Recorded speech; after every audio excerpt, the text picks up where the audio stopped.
বান্দা যখন আল্লাহর দরবারে দুহাত উঁচু করে চোখের পানি ফেলে দেয়, মুসলিম শরীফের হাদিসের ভিতরে এসেছে, গভীর রাতের তৃতীয় অংশে আল্লাহ রাব্বুল আলামিন প্রথম আকাশে আসেন আর ডেকে বলেন, পৃথিবীতে আছো নাকি কেউ গুনাহ করে জীবন বরবাদ করে দিয়েছো, আমার কাছে মাপ চাও।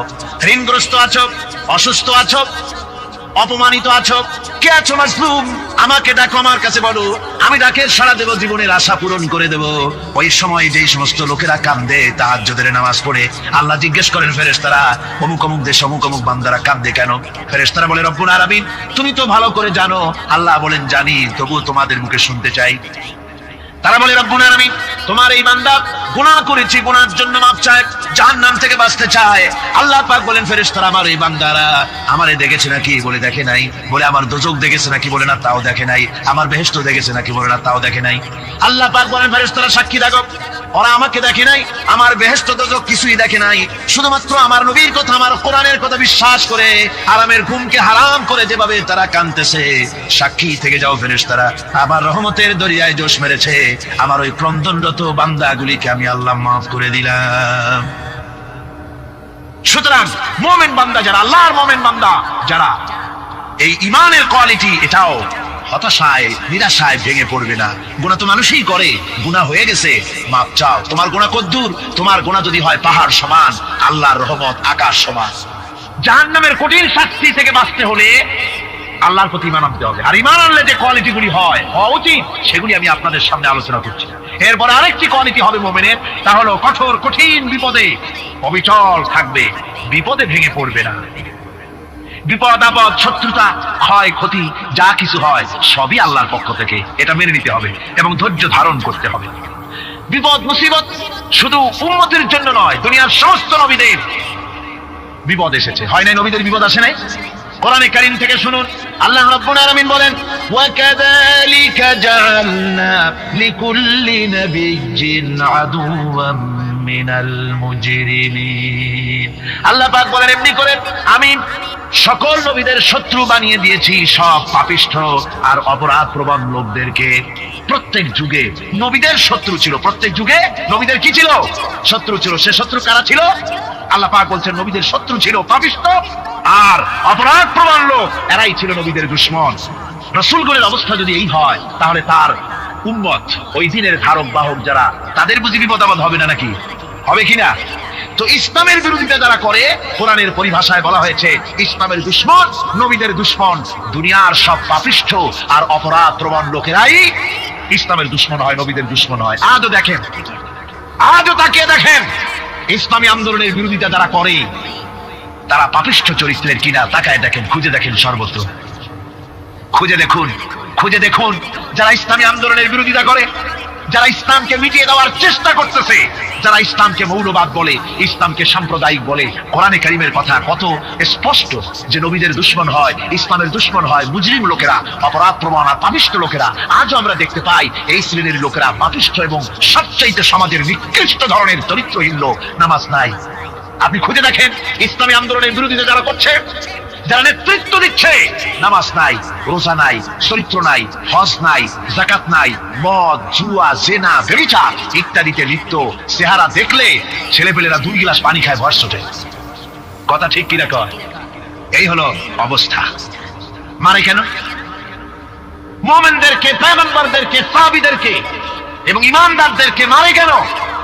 তার কারণ হচ্ছে আল্লাহ রাব্বুল আলামিন বলেছেন, ওয়া মা নাকামু মিনহুম ইল্লা আইয়ুমিনু বিল্লাহিল আজিজিল হামিদ। কাফিররা ঈমানদার লোকদেরকে অন্য কোন অপরাধী নির্যাতন চালায় না, নির্যাতন চালায় শুধু এই কারণে, যেহেতু মুমিন লোকেরা পরাক্রমশালী, আল্লাহ রাব্বুল আলামিনের দ্বীনকে কায়েম করতে চায়, তার উপরে ঈমান এনেছে, এই কারণেই তারা মারে। ঠিক কিনা কর? যুগে যুগে নবীদের উপরে, সাহাবীদের উপরে যে অত্যাচার হয়েছে, সে অত্যাচার এই কারণেই হয়েছে, অন্য কোনো কারণে নয়। এই কঠিন বিপদে অবিচলতা এবং ধৈর্যের দৃষ্টান্ত নবীগণ পেশ করেছেন পৃথিবীর বুকে। আমরা দেখেছি ইব্রাহিম আলাইহিস সালামকে আগুনে ফালানো হয়েছে, আছে না কোরআন শরীফে? আমি কিন্তু গল্প করতেছি না, সব কোরআনের কথা। কিসের কথা? ইব্রাহিম আলাইহিস সালামকে আগুনে ফালানো হচ্ছে। অপরাধ কি? অপরাধ হচ্ছে হযরত ইব্রাহিম আলাইহিস সালাম দাওয়াত দিয়েছেন, লা ইলাহা ইল্লাল্লাহ। জোরে পড়েন, লা ইলাহা ইল্লাল্লাহ, লা ইলাহা লা ইলাহা ইল্লাল্লাহ মুহাম্মাদুর রাসূলুল্লাহ। হযরত ইব্রাহিম আলাইহিস সালাম দ্বীনের দাওয়াত দিয়েছেন, এক আল্লাহর দাওয়াত দিয়েছেন, ঈমানের দাওয়াত দিয়েছেন। আর কোন অপরাধ ছিল না। নমরুদ সহ্য করতে পারলো না। কোরআনে কারীমের মধ্যে সব কথাগুলি আল্লাহ পাক এই জন্য বিধৃত করেছেন, এই জন্য কোরআনে কারীমের মধ্যে সব কথা উঠাই দিয়েছেন, যাতে করে মুমিনেরা বিপদ আসলে পরে যেন ঘাবড়ে না যায়। ইব্রাহিম আলাইহিস সালামকে আগুনে ফেলানো হচ্ছে। ফেরেশতা বলছে, ইব্রাহিম তোমারে আগুনে ফেলায় দাও, হতেছে আমার কাছে সাহায্য চাও, আমার কাছে ক্ষমতা আছে, আগুনগুলো উঠাই নমরুদের বংশ জ্বালিয়ে দেব। হযরত ইব্রাহিম ফেরেশতার কাছে সাহায্য চাইছিলেন নাকি? তিনি বললেন, ফেরেশতা তোমার কাছে সাহায্য কেন চাইব? আমি তো এমন কোন অন্ধ আল্লাহর ইবাদত করি না যেই অন্ধ স্রষ্টা তার গোলামের দুঃখ দুর্দশা না দেখেন। আমি তোমার কাছে সাহায্য চাইব না। হযরত ইব্রাহিম আলাইহিস সালাম পাশ করলেন। কি বলেন, পাশ করছেন না? ঈমানের পরীক্ষায় পাশ। আগুনের মধ্যে হযরত ইব্রাহিমকে যখন ফেলানো হচ্ছে, রব্বুল আলামিন আগুনের প্রতি নোটিশ করে দিলেন, ইয়া নারু কুনি বারদাও ওয়া সালামান আলা ইব্রাহিম। আগুন আমার ইব্রাহিমের জন্য শান্তিদায়ক, ঠান্ডা হয়ে যা। এখন কি আর আগুনের বাপের ক্ষমতা আছে ইব্রাহিমকে পোড়ানো? আর ক্ষমতা নাই। আমার বন্ধুগণ, ইব্রাহিম আগুনের ভিতরে আরামে বসা আছেন, আর ওদিকে নমরুদ বসে বসে দেখতেছে দূর থেকে। ইব্রাহিম তো জ্বলে না, গায়ের মধ্যে আগুন জ্বলে গেল। ডাক দিয়া কয়, আগুন তোর হলো কি? কেন জ্বালাইতে পারিস না আমার দুশমন রে? হলোটা কি তোর? তোর কি জ্বালানো শক্তি বন্ধ হয়ে গেল নাকি? আগুনের ভিতর থেকে জবাব এলো, নমরুদ রে, আমার ভিতরে জ্বালানো শক্তি আছে কি নাই যদি প্রমাণ করতে চাও, টেস্ট করতে চাও, তুই নিজে আয়, তোরে শুদ্ধ তামাম দুনিয়া জ্বালাই দিতে পারি, ইব্রাহিমের এক গাছা পশমও জ্বালাই দিতে পারি না। তার কারণ হচ্ছে আমি হচ্ছি মাখলুক, আল্লাহ হচ্ছেন খালিক। আল্লাহ আমাকে বলেছেন না জ্বালাতে, তুমি 1000 বার বললেও আমি ইব্রাহিমকে জ্বালাইতে পারবো না। কোরআনে কারীমে ঘটনা বলে মুমিনদেরকে সাহস দেওয়া হচ্ছে, মুমিনেরা দ্বীনের কাজ করতে গিয়ে বিপদ আবাজ আসবে, ঈমানের দাবি হলো বিপদ আসবে, আর বিপদ আসলে ঘাবড়ায় যেও না, মুসিবতে পড়ে চিন্তায় পেরেশানে হয়রান হয়ে যেও না। বিশ্বকবি আল্লামা ইকবাল কি সুন্দর করে বলেছেন, আজ ভি হোক जो इब्राहिम का इमा पैदा आग कर सकती है एक अंदाज गुलिस्तां पैदा। ইব্রাহিমের ঈমান যদি আজও কোথাও হয় বিদ্যমান, করতে পারেন অগ্নিকুণ্ডে খুবসুরত এক গুলিস্তান। আজও যদি আগুনের ভিতরে কোন নমরুদ কোন ইব্রাহিমকে যদি ফেলে দেয়, আল্লাহ রাব্বুল আলামিন আজও আগুনকে ফুলের বাগান বানায়া দিবেন। সুবহানাল্লাহ। ভয় পাওয়ার কারণ নাই, চিন্তা করার কোনো কারণ নাই। আমার বন্ধুগণ, হযরতে হুদ আলাইহিস সালামকে যখন সমাজের লোকেরা, রাষ্ট্রের লোকেরা ঘিরে ফেলে দিল, সমাজ শক্তি, রাষ্ট্র শক্তি যখন তাকে ঘিরে ফেলে দিল, ষড়যন্ত্রের পাহাড় তুলে দিল, তারে মেরে ফেলে দিবে, হযরত হুদ দেশ থেকে তা পালায় গেলেন না, ভয় পেলেন না। হযরতে হুদ আলাইহিস সালাম বললেন, কোরআনে কারীমে হযরত হুদের কথা কোট করা হলো, ফাকিদুনি জামিআন সুম্মা লা তুনজিরুন। সম্মিলিতভাবে ষড়যন্ত্র করো আমার বিরুদ্ধে, সবাই মিলে ষড়যন্ত্র করো, সুম্মা লা তুনজিরুন, আর আমাকে এতটুকু অবকাশ তোমরা দিও না। ইন্নী তাওয়াক্কালতু আলাল্লাহি রাব্বি ওয়া রাব্বিকুম, আমি ভরসা করেছি সেই আল্লাহর উপরে যার কুদরতি হাতের ভেতরে, যিনি আমাদের রব তোমাদেরও রব, আর যার কুদরতি হাতের ভিতরে তামাম পৃথিবীর জানগুলি যার হাতে, সে আল্লাহর উপরে ভরসা করেছি। ষড়যন্ত্র যদ্দূর আছে করতে থাকো, আমি ষড়যন্ত্র পরোয়া করি না। সুবহানাল্লাহ। এটাই হলো মুমিনের কোয়ালিটি। শুধু ঈমান, লা ইলাহা ইল্লাল্লাহু মুহাম্মাদুর রাসূলুল্লাহ, গরুর গোশত খাই, আর রবিউল মাস আসতে পরে ইয়া নবী সালাম আলাইকা, ইয়া রাসূল সালাম আলাইকা, তারপরে গরম গরম জিলাপি আর রসগোল্লা খাইলাম খুব বেশি করিয়া, এর নাম মুমিন নয়। মুমিন হচ্ছে তার চলায় ফেরায়, ওঠায় বসায় সাহসিকতার এক আন্দাজ তৈরি হবে সে। আমার ভাইরা, বিপদে অবিচলতা আমাদেরকে পয়গম্বরেরা শিক্ষা দান করেছেন।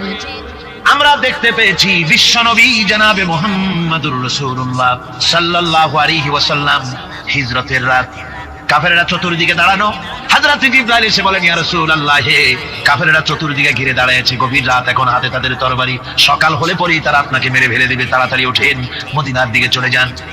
আল্লাহ নবী ঘুমের থেকে জেগে হযরত আলীকে ডেকে বলেন, আলী, আল্লাহ অর্ডার করেছেন, আমি মদিনায় চললাম, আমার বিছানার পরে আমার চাদর গায়ে দিয়ে শুয়ে থাকো। হযরত আলী বলেন, আল্লাহর হাবিব, আপনার চাদর গায়ে দিয়ে ঘুমিয়ে থাকবো। সকালবেলায় কাফির বেঈমানেরা আপনার বিছানার পরে আপনার চাদর গায়ে দেওয়া অবস্থায় আমি আলীকে তারা মুহাম্মদ মনে করবে, আর আমি আলীকে নবী মনে করে তারা তাদের তরবারি দিয়া কেটে কেটে টুকরা টুকরা করে আমারে বিদায় করে দেবে দুনিয়া থেকে। এতটুকুনো পরোয়া করি না, বরং আমার দিলের মধ্যে এটাই তৃপ্তি থাকবে যে আমি আলীর জীবনের বিনিময় আল্লাহর হাবিব দুনিয়ায় বেঁচে আছেন। যে ব্যক্তি বিদ্রোহ করেছে এবং দুনিয়ার জীবনকে অগ্রাধিকার দিয়েছে, তার জায়গা হচ্ছে জাহান্নাম। জোরে বলেন নাউজুবিল্লাহ। যে ব্যক্তি আল্লাহর সঙ্গে বিদ্রোহ করেছে আর পরকালের জন্য পাথর জোগাড় করে নাই, দুনিয়াকে অগ্রাধিকার দিল, পরকালকে ভুলে গেল, তার জায়গা হলো জাহান্নাম। وَأَمَّا مَنْ خَافَ مَقَامَ رَبِّهِ وَنَهَى النَّفْسَ عَنِ الْهَوَى فَإِنَّ الْجَنَّةَ هِيَ الْمَأْوَى। আর যে ব্যক্তি আপন প্রভুর সামনে উপস্থিত হওয়াকে ভয় করেছে এবং আপন প্রবৃত্তিকে লালসা মুক্ত করেছে, লালসার হাত থেকে রক্ষা করেছে, আল্লাহ রাব্বুল আলামিন কিয়ামতের দিন তার জন্য রেখে দিয়েছেন জান্নাত। তার জন্য কোন জায়গা? আমাদেরকে পরকাল ভিত্তিক জীবন যাপন যদি করি, তাহলে কবরের জবাবগুলি খুব আসান হবে। আর যদি পরকাল ভিত্তিক জীবন যাপন না হয়, কবরটা মুসিবত হয়ে যাবে। হযরত উসমান রাদিয়াল্লাহু তাআলা আনহু কবরের কাছে গিয়ে খুব কাঁদতেন। সাহাবায়ে কেরাম প্রশ্ন করেছেন, হুজুর, রাসূল করিম সাল্লাল্লাহু আলাইহি ওয়াসাল্লাম যখন জান্নাত ও জাহান্নামের ওয়াজ করেন, তখনও তো এত বেশি আপনি কাঁদেন না, যত বেশি কাঁদেন কবরের কাছে এসে। কারণ হযরত উসমান রাদিয়াল্লাহু তাআলা আনহু বলতেন, আমার সাথীরা, আমি আমার হাবিবের কাছে, আল্লাহ রাব্বুল আলামিনের রাসূলের কাছে আমি শুনেছি, এই কবরটাই হলো প্রথম স্টেশন, এই কবরটাই হলো প্রথম ইমিগ্রেশন কাউন্টার। এই জায়গায় কেউ যদি ধরা পড়ে যায়, কারো যদি চার্জশিট হয়ে যায়, সব জায়গায় ধরা পড়ে যাবে। হাসরে মিজানে সিরাতে কোনো জায়গায় নাজাত পাবে না। আর এই কবরটা যদি কেউ মুক্তি পেয়ে যায়, মিজান সিরাত হাসর সব জায়গা থেকে আল্লাহ তারে ভালোভাবে পার করে দিবেন। এটা হলো আসল জায়গা, মারাত্মক জায়গা, খুব মারাত্মক জায়গা। আমি এটাকে ইমিগ্রেশন কাউন্টার বলেছি আমার ভাষা। ইমিগ্রেশন কাউন্টার যারা বিদেশ ভ্রমণ করেছেন তারা জানেন। লন্ডন যাবেন, আমেরিকা যাবেন, সৌদি আরব যাবেন, যে কোনো বিদেশে যাবেন, গেলেই পাসপোর্ট তারা দেখবে। পাসপোর্টে আপনার ন্যাশনালিটি কোনটা সেটাই তারা জানতে চাইবে। আপনি কোন দল করেন এটা তারা জানতে চাইবে না। আপনি কোন ভাষায় কথা বলেন তাও তাদের জানার দরকার নেই। প্রথমেই তারা আপনার ন্যাশনালিটি দেখবে, আপনার আইডেন্টিটি কি তারা জানতে চাইবে। তারপরে যদি স্যাটিসফ্যাক্টরি হয়, আপনাকে ভিসা দিয়ে ভেতরে ঢোকবার ব্যবস্থা করে দেবে। আর যদি তারা স্যাটিসফাইড না হয়, তাহলে আপনাকে মেহমানখানায় ঢুকানো হবে, গ্রেফতার করবে। কবর হচ্ছে এ ধরনের একটি ইমিগ্রেশন কাউন্টার। কবরের ভিতরে মানুষ যখনই রাখা হবে, সঙ্গে সঙ্গে দুজন ফেরেশতা আসবে। কবরের কাছে যারা এসেছিল, দাফন হয়ে যাওয়ার পর এই লোকগুলি 40 কদম যেতে যতক্ষণ লাগে, এর মধ্যেই দুজন ফেরেশতা এসে যাবে, এসে জিজ্ঞেস করবে, মান রব্বুকা, তুমি কোন দল করতে? ওটা তাদের জানার দরকার নেই। চাকরি কিসে করতেন ওটা জানার দরকার নেই। ব্যবসা করতেন না চাকরি করতেন, প্রয়োজন নেই। প্রথমেই জিজ্ঞাসা করা হবে ন্যাশনালিটি, প্রথমেই জিজ্ঞাসা করা হবে তার ন্যাশনালিটি সম্পর্কে, তার আইডেন্টিটিটা কি, এবং সেটাকে সত্যায়িত করার জন্য, বোঝার জন্য 3টি প্রশ্ন। প্রথম প্রশ্ন, মান রব্বুকা ওয়া মা দীনুকা ওয়া মান নাবিয়্যুকা, তোমার রব কে, তোমার দ্বীন কি, তোমার নবী কে। যদি এই ব্যক্তি বেঈমান হয়, মুনাফিক হয়, সে বলবে, হায় হাতা লা আদরি, হায় হাতা লা আদরি, জানি না আমার রবকে, আমি জানি না। তোমার দিন কি, দিন কারে কয় বুঝি না। এরপরে আল্লাহর নবী জনাবে মুহাম্মদ রাসূলুল্লাহ সাল্লাল্লাহু আলাইহি ওয়াসাল্লাম কে দেখানো হবে, বলা হবে, মা কুনতা তাকুলু ফি হাদার রাজুল, এই ব্যক্তি সম্পর্কে তোমার ধারণা কি নিকে, বলবে আমি চিনি না। নাউযুবিল্লাহ। বাস, এরপরে তার যা হবার তাই শুরু হয়ে যাবে। আর যদি বান্দাটা মুমিন হয়, প্রশ্ন করা হবে, মান রব্বুকা, জবাব দেবে, রব্বি আল্লাহ, আমার রব আল্লাহ রাব্বুল আলামিন। ওয়া মা দীনুকা, দীনুনা ইসলাম, আমার দিন হচ্ছে ইসলাম। এরপরে আল্লাহ নবীকে দেখানো হবে। কয়েক রকমের বর্ণনা আছে, কোন বর্ণনায় আছে হুজুরের আকারে দেখানো হবে, অথবা রাসূলকে সরাসরি দেখানো হবে। বলা হবে, মা কুনতা তাকুলু ফি হাদার রাজুল, এই লোকটি সম্পর্কে ধারণা কি? মুমিন ব্যক্তি বলবে হাদা নবিয়ুনা মুহাম্মাদুর রাসূলুল্লাহ সাল্লাল্লাহু আলাইহি ওয়াসাল্লাম, ইনি আমার তো সেই নবী মুহাম্মাদুর রাসূলুল্লাহ সাল্লাল্লাহু আলাইহি ওয়াসাল্লাম। আমরা যদি এই রকমের জবাব দিতে পারি, আল্লাহ কবুল করো। সকলে জোরে কোন আমিন। জবাব হয়ে যাওয়ার পর গায়ব থেকে আওয়াজ আসবে, ফাফরিশু বিল জান্নাতি ওয়ালবিসু বিল জান্নাহ। ও আমার ফেরেশতারা, আমার এই বান্দাকে জান্নাতের পোশাক পরাইয়া দাও আর কবরটাকে জান্নাতের বিছানা বিছাইয়া দাও। জান্নাতের পোশাক পরাইয়া দাও, জান্নাতের বিছানা বিছাইয়া দাও। ইলা মাদ্দা বাসারিহি, তার চোখের দৃষ্টি যত দূর যায় কবরটা ততটা প্রশস্ত করে দাও। এরপর বেহেশতের পোশাক পরাইয়া, বেহেশতের বিছানা বিছাইয়া ফেরেশতা বলবে নূম কানাউমুল উরুস, ঘুমিয়ে যাও। দুলামিয়া যেমন বাসর সজ্জায় নতুন বউ নিয়ে আরামে ঘুমায়, এরকম আরামে ঘুমায় যাও। ইলা ইয়াউমিল কিয়ামা, কিয়ামত পর্যন্ত ঘুমায় যাও, আরামে ঘুমিয়ে থাকবে। এরপরে সিংহায় ফুৎকার হবে, সিংহার ফুৎকারের আওয়াজে তার ঘুম ভেঙে যাবে। বলবে ইয়া ওয়াইলানা মান বা'তানা মিন মারকাদিনা, হায় আফসোস, আমার এত আরামের ঘুম থেকে কে আমাকে জাগ্রত করলো, আমার ঘুমটারে নষ্ট করলো কে? আওয়াজ আসবে হাদা মা ওয়াদার রহমান ওয়া সাদাকাল মুরসালুন, এটা হচ্ছে রহমানের সেই ওয়াদা আর মুরসালিনরা নবীরা সত্য কথাই বলেছিলেন, সেই কিয়ামত অনুষ্ঠিত হচ্ছে। আমার বন্ধুগণ, সেজন্য এই দুনিয়ার মোহে পড়ে থাকলে পরে দুনিয়ায় যারা অগ্রাধিকার দিবে দুনিয়াকে পরকালের তুলনায়, জবাব দিতে পারবে না কবরের ভিতরে গিয়া। আর যারা পরকালকে অগ্রাধিকার দিবে, দুনিয়ার চাইতে পরকালকে বেশি অগ্রাধিকার দেবে আর আল্লাহর ভয় কলিজার ভিতরে রাখবে, কবরের জবাব সঠিকভাবে দিতে পারবে, কিয়ামতের দিন আল্লাহ রাব্বুল আলামিন তাদের জন্য জান্নাত দান করবেন। জোরে বলেন আমিন। দুনিয়াটা হচ্ছে দুনিয়া যেখানে আমরা আছি। আমি আগেই বলেছি দুনিয়া হচ্ছে আত্মা শব্দ থেকে এর উৎপত্তি হয়েছে। তুচ্ছ, নিকৃষ্ট, এটা দাম নাই, এটার মূল্য নাই। হযরত ইবনে কাইয়িম রাহিমাহুল্লাহ নওয়ারাল্লাহু মারকাদাহু ওয়া জাআলাল জান্নাতা মাথওয়াহু, হযরত ইবনে কাইয়িম তিনি বলছেন, সুন্দর করে বলছেন দুনিয়া সম্পর্কে, মা মাদা ফিদ দুনিয়া আহলামুন ওয়া মা বাকিয়া মিনহা আমানি ওয়াল ওয়াক্তু বাইনাহুমা দাঈউন। মা মাদা ফিদ দুনিয়া আহলাম, জীবনের যে অংশ ফেলে এসেছি সেটা আজ একটা স্বপ্ন। ওয়া মা বাকিয়া মিনহা আমানি, আর জীবনের যে অংশ সামনে বাকি আছে সেটা এখন একটা আকাঙ্ক্ষা। ওয়াল ওয়াক্তু বাইনাহুমা দাঈউন, আর এর মাঝখান থেকে সময় সব চলে যাচ্ছে। কত বড় কথা চিন্তা করেছেন? জীবনের যে অংশ ফেলে এসেছি তা আজকে স্বপ্ন, তা কি বলেন? স্বপ্ন। আর সামনে যা আছে সেটা আকাঙ্ক্ষা, আর মাঝখান থেকে সময় সব চলে যাচ্ছে। এরপরে তিনি বলছেন ওয়ামাইয়া সাহাবিদ দুনিয়া ইয়াকুন মিসলা কাবিদিন আলাল মাই খালাতুহু ফুরুজুল আসাবিঈ। দুনিয়াদারের অবস্থা হচ্ছে এই, কেউ যদি দুই হাতে পানি খামসায় ধরে, দুই হাতে কি ধরছে বলেন? দুই হাতে পানি খামসায় ধরেছে, খুব মজবুত করে ধরেছে, দুই মুঠ পানি। বলেন থাকবে কতটুকু? কতটুকু থাকবে? এক ফোঁটা। কারণ তার আঙ্গুলের ভাগ তার সাথে খেয়ানত করেছে, আঙ্গুলের ভাগ দিয়া পানিগুলি সব বেরিয়ে চলে যাবে। সুতরাং দুনিয়া যারা চায় তারা ঠিক পানি খামসায় ধরলে পানি যেমন হাতের ভেতর থেকে খেয়ানত করে চলে যায়, যারা দুনিয়া চায় দুনিয়াও তাদেরকে ভাবে ফাঁকি দিয়ে চলে যায়। তবুও দুনিয়ার মায়া মানুষের এত বেশি।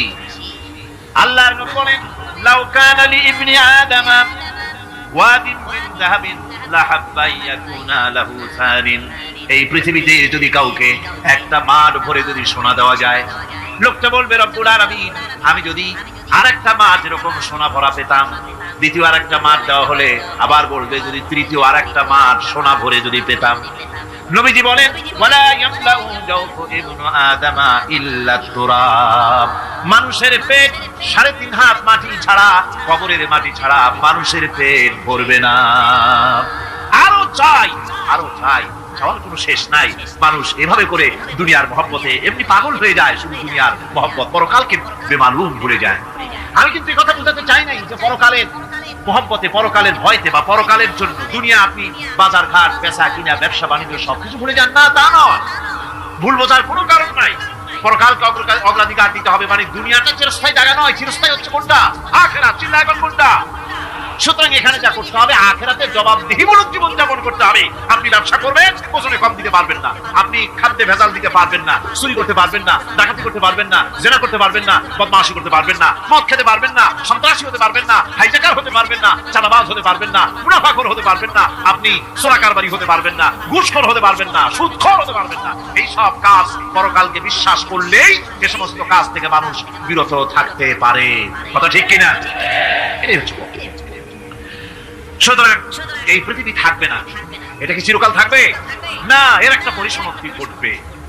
যেমন করে সারা বছর লেখাপড়া করার পর কলেজে, বিশ্ববিদ্যালয়, মাদ্রাসায়, হাই স্কুলে, সব জায়গায় সারা বছর লেখাপড়া করার পর যেমন পরীক্ষা দেওয়ার একটা দিন আসে, সারা বছর ব্যবসা করার পর হিসাব নিকাশ করার যেমন একটা সময় আসে, সারা মাস চাকরি করার পর বেতন পাওয়ার যেমন একটা দিন আসে, সারা জীবন চাকরি করার পর পেনশন পাওয়ার যেমন একটা সময় আসে, অনুরূপ ভাবে এই দুনিয়া যেদিন শেষ হয়ে যাবে, আল্লাহ নির্ধারিত সময় শেষ হয়ে যাওয়ার পর একটা সময় আসবে যখন আল্লাহ রাব্বুল আলামিন সব শেষ করে দিবেন, লন্ডভন্ড হয়ে যাবে, কিছু থাকবে না। কোরআনে কারীমে আল্লাহ সব বলেছেন, কোরআনে সব আল্লাহ বলে দিয়েছেন। আল্লাহ পাক বলেন এই পৃথিবীর সব কেমন ভাবে ধ্বংস হবে তার চিত্র আল্লাহ পাক কোরআনে কারীমে তুলে ধরেছেন। ইযাস সামাউ ফাতারাত ওয়া ইযাল কাওয়াকিবু তাসারাত ওয়া ইযাল বিহারু ফুজ্জিরাত ওয়া ইযাল কুবুরু বু'সিরাত। যখন আকাশসমূহ তীব্র বিদীর্ণ হয়ে যাবে, তারকাগুলি বিক্ষিপ্ত হয়ে ছিটকে পড়বে, আর সমুদ্রগুলি উচ্ছ্বসিত হয়ে পড়বে, কবরগুলি সব তার ভেতরে যা আছে উদ্গীরণ করে দেবে, তারকাগুলি স্থিমিত হয়ে যাবে। এরপরে সমস্ত আকাশগুলি সিজিল্লিল কুতুব, কিতাবের পৃষ্ঠার মতো একটার পরে একটা ঠাস ঠাস করে পড়তে থাকবে, চূর্ণ বিচূর্ণ হয়ে ভেঙে চুরে একাকার হয়ে যাবে। পাহাড়গুলিকে উড়িয়ে দেওয়া হবে, চন্দ্র এবং সূর্য একাকার হয়ে যাবে। আল্লাহ রাব্বুল আলামিন বলেন ফাইদা বারিকাল বাসার ওয়া খাসাফাল কমার ওয়া জুমিআশ শামসু ওয়াল কমার। চক্ষু যখন বিস্ফারিত হয়ে যাবে, চাঁদ যখন তার আলো হারিয়ে ফেলবে, সূর্য যখন তার আলো হারিয়ে ফেলবে, চাঁদ আর সূর্য সব একাকার হয়ে যাবে, সেই সময়ের অবস্থাটা কি চিন্তা করো। মানুষ হয়রান হয়ে দৌড়াদৌড়ি করবে। وحملت الأرض والجبال فدكتا دكة واحدة। জমিন এবং পাহাড়গুলির মধ্যে আল্লাহ রাব্বুল আলামিন সংঘর্ষ বাঁধিয়ে দিবেন, পাহাড়গুলি ভেঙে চুরে টুকরা টুকরা হয়ে যাবে, পাহাড়গুলি উঁচু করে জমিনের উপরে আছাড় মেরে আল্লাহ রাব্বুল আলামিন ভেঙে চুরে চুরমার করে দিবেন। সুবহানাল্লাহ। ওয়া তাকুনুল জিবালু কালইনিল মানফুশ, পাহাড়গুলো ভেজা কোনা তুলার মতো করে উড়িয়ে দেওয়া হবে, পাহাড় উড়ে যাবে। সুবহানাল্লাহ। পাহাড় পাথরের তৈরি করা পাহাড়, এই পাহাড়গুলি তুলার মতো হয়ে উড়বে কিভাবে? আমি এই দৃশ্য নিজের চোখে কিছুটা হলেও দেখছি। আজ থেকে 10 দিন আগে আমি ইতালি সফর করে এসেছি। ইতালির রাজধানী রোম। রোম প্রাচীন সভ্যতার লালন ভূমি। কোরআনে কারিমে সূরা রোম রয়েছে, এই রোম সেই রোম। এখানের বাদশার কাছে রাসূল করিম সাল্লাল্লাহু আলাইহি সাল্লাম হেরাক্লিয়াসের কাছে চিঠি পাঠিয়েছিলেন, সেই রোম। 12 থেকে 15,000-এর মতো বাংলাদেশি মুসলমান সেখানে আছে। জুমার দিন, যেদিন আমি গেলাম তার পরের দিনই জুমা ছিল। জুমার নামাজ পড়লাম ভ্যাটিকানের কাছেই, বিশাল মসজিদ, ইউরোপের ভিতরে সবচেয়ে বড় মসজিদ এটা। রোম ইসলামের দুশমনদের রাজধানী। সেখানে যখন আযান হচ্ছে আশহাদু আন্না মুহাম্মাদার রাসূলুল্লাহ, আমার অনুভূতির কথা আপনাদেরকে বোঝাতে পারবো না, কি অনুভূতির সৃষ্টি হয়েছে আমার ভেতরে। ভ্যাটিকানের পোপ এক পাশে, কিছু দূরেই ভ্যাটিকান। ওটা হচ্ছে গোটা পৃথিবীর সমস্ত খ্রিস্টানদের কাবা, ভ্যাটিকান। তার পাশেই বিশাল মসজিদ, সেখানে নামাজ পড়লাম। চিন্তার ভেতরে আসলো আল্লাহ রাব্বুল আলামিন তার হাবিবের নাম, তার তাওহীদ, তার রিসালাতকে কিভাবে বিশ্বময় ছড়িয়ে দিলেন। আবু জাহেল চাইছিল মুহাম্মদ সাল্লাল্লাহু আলাইহি ওয়াসাল্লামকে স্তব্ধ করে দেবে মক্কার জীবনে। কত বদনাম, সাহেব, কাহেন, কাযাব, শাহেদ, নাউযুবিল্লাহি মিন যালিক, কত গালাগালি করলো। আর আল্লাহ শোনালেন, হাবিব চিন্তার কোনো কারণ নাই, ওয়ারাফা'না লাকা যিকরাক, আমি আপনার প্রশংসা বিশ্বময় ছড়িয়ে দেব। সুবহানাল্লাহি ওয়া বিহামদিহি। রম প্রোগ্রাম শেষ করে আমাকে তারা নিয়ে গেল, যেটা আমি বলছি সবর কাহিনী শোনাবার সময়টা না, যেহেতু এর সঙ্গে প্রাসঙ্গিক সেজন্য বলছি। পাহাড় কেমনে তুলার মতো হয়ে উঠবে তার নজির দেখেছি। রোম শহর থেকে 300 মাইল দূরে, 300 কিলোমিটার দূরে নেপোলিয়ান বোনাপার্ট তার বাড়ি, এবং ওটা তার নামই একটা প্রভিন্স। ভূমধ্য সাগরের পারে ভিসুভিয়াস, পৃথিবীর সবচাইতে বড় আগ্নেয়গিরি, সেটা দেখাতে নিয়ে যাওয়া হলো আমাকে। যে পাহাড়টা পৃথিবীর মাটি থেকে তার চূড়া হচ্ছে 3 মাইল উঁচু, এর 2 মাইল গাড়িতে করে ঘুরে ঘুরে যাওয়া যায়, এরপর আর গাড়িতে যাওয়া যায়, বাকিটুকুন যেতে হবে হেঁটে হেঁটে। পাহাড়ের উপরে অক্সিজেন কম, বেশ কষ্ট হচ্ছিল উঠতে। জীবনে প্রথম পাহাড়ে চড়েছি, জাবালে নূর, রাসূল করিম সাল্লাল্লাহু আলাইহি সাল্লামের উপরে যেখানে ওহী হয়েছে সর্বপ্রথম। পাহাড় চড়ার একটা অভিজ্ঞতা ওখান থেকে আমার কিছুটা হয়েছে। খুব কষ্ট হলো বাকি 1 মাইল উঠতে। যখন ভিসুভিয়াসের একদম শীর্ষে চলে গেছি, সেখানে গিয়ে আমার সাথে 15-20 জন লোক ছিল। আমি নিজেই আল্লাহু আকবার বলে আমার গলা থেকে আওয়াজ বেরিয়ে গেল। আমি দেখতে পেলাম ভিসুভিয়াসের শীর্ষে বিশাল গর্ত। আমার মনে হয় গর্তটা এই মাঠের 1/4 হবে, এই মাঠের 1/4 হবে গর্তটা। সেই গর্তটার গভীরতা হচ্ছে 1.5 কিলোমিটার। এইখান থেকে পাথরগুলি উত্থিত হয়েছে, আগ্নেয়গিরি পাথর আগুনে গলে লাভা হয়ে এগুলি পাহাড় বেয়ে উপচে পড়েছে, চতুর্দিকে 12 মাইল ছড়িয়ে গিয়েছে। আমার মনে পড়লো ওয়াকুদুহান নাস ওয়াল হিজারা, জাহান্নামের আগুনের ইন্ধন হবে মানুষ আর পাথর। আমি সেখানে সেজদায় পড়ে গিয়া কান্নাম আর বললাম, আল্লাহ জাহান্নামের আগুন হারাম করে দিও আমাদের জন্য। পাথর কিভাবে গললো, গলে পাথরগুলি গলে পুড়ে চতুর্দিকে পড়েছে আর ছিটকেছে, চতুর্দিকে ছিটকে পড়েছে। সেই পাথরগুলি ছিটকে ছিটকে যেগুলি পুড়ে পড়েছে, সেগুলিকে দূরে সাদা রঙের বলে মনে হয়, কোনোটা সাদা কোনোটা কালো, মনে হয় যেন তুলার মতো হয়ে পড়ে আছে চতুর্দিকে। 1944 সনে তৃতীয়বারের মতো ভিসুভিয়াস অগ্নিগিরি যে অগ্নি উৎপাত করে, তাতে আশেপাশের 12 মাইল এলাকা এফেক্টেড হয়ে যায়। পাথরগুলি গলে এভাবে বিধ্বস্ত করে দিয়েছে। এখান থেকে এখানে জোহরের নামাজ, আসরের নামাজ আমরা পড়লাম, আল্লাহর কাছে খুব দোয়া করলাম। এখনো ধোঁয়া উঠতেছে, এখন পাহাড়ের ফাটল দিয়ে ধোঁয়া উঠছে। একজন হাত দিয়ে আমাকে বলল যে খুব গরম লাগে ধোঁয়াগুলি। ওখানকার লোকেরা বলল যে ভেতরে এখনো আগুন আছে, তবে সুপ্ত, যে কোনো মুহূর্তে আবার তা জাগ্রত হতে পারে। আমরা সেখান থেকে নেমে এলাম। একটু কিছু দূর গিয়েই সেখানে হলো পম্পেই শহর। এই পম্পেই শহরটা হচ্ছে ঈসা আলাইহিস সালামের জন্মের 2000 বছর আগে এই শহর তৈরি হয়।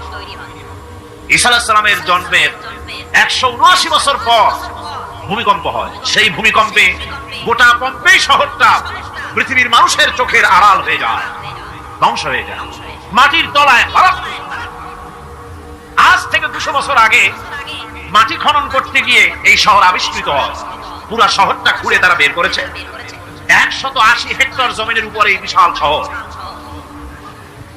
ঘুরে ঘুরে দেখলাম, গাড়ি চলে না সেখানে, পায়ে হেঁটে দেখতে হলো। প্রশস্ত রাস্তা। আজ থেকে 4000 বছর আগের মানুষেরা রাস্তা বানাতে জানতো পাথর দিয়ে, এবং রাস্তার দুধারে তাদের ছিল ফুটপাথ, পানির ব্যবস্থা, নগরায়নের সব রকমের সুযোগ সুবিধা। তারপরে সেখানে বিচারালয়, এরপরে দোকানপাট, বাজার ঘাট, সবকিছুর ব্যবস্থা রয়েছে। বিশাল বিশাল পাথরগুলি দিয়ে পিলার তৈরি করা। ভাবলাম এই পিলারগুলি, এই পাথরগুলি তারা কিভাবে ক্রেন ছাড়া এত উপরে উঠালো কি করে, আমার মাথায় আসলো না। পাথর কেটে কেটে সুন্দর সুন্দর অঙ্কন শিল্প তারা করেছে।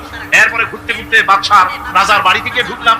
সেখানে গিয়ে দেখলাম উলঙ্গ এত মূর্তি পাথরের তৈরি করা।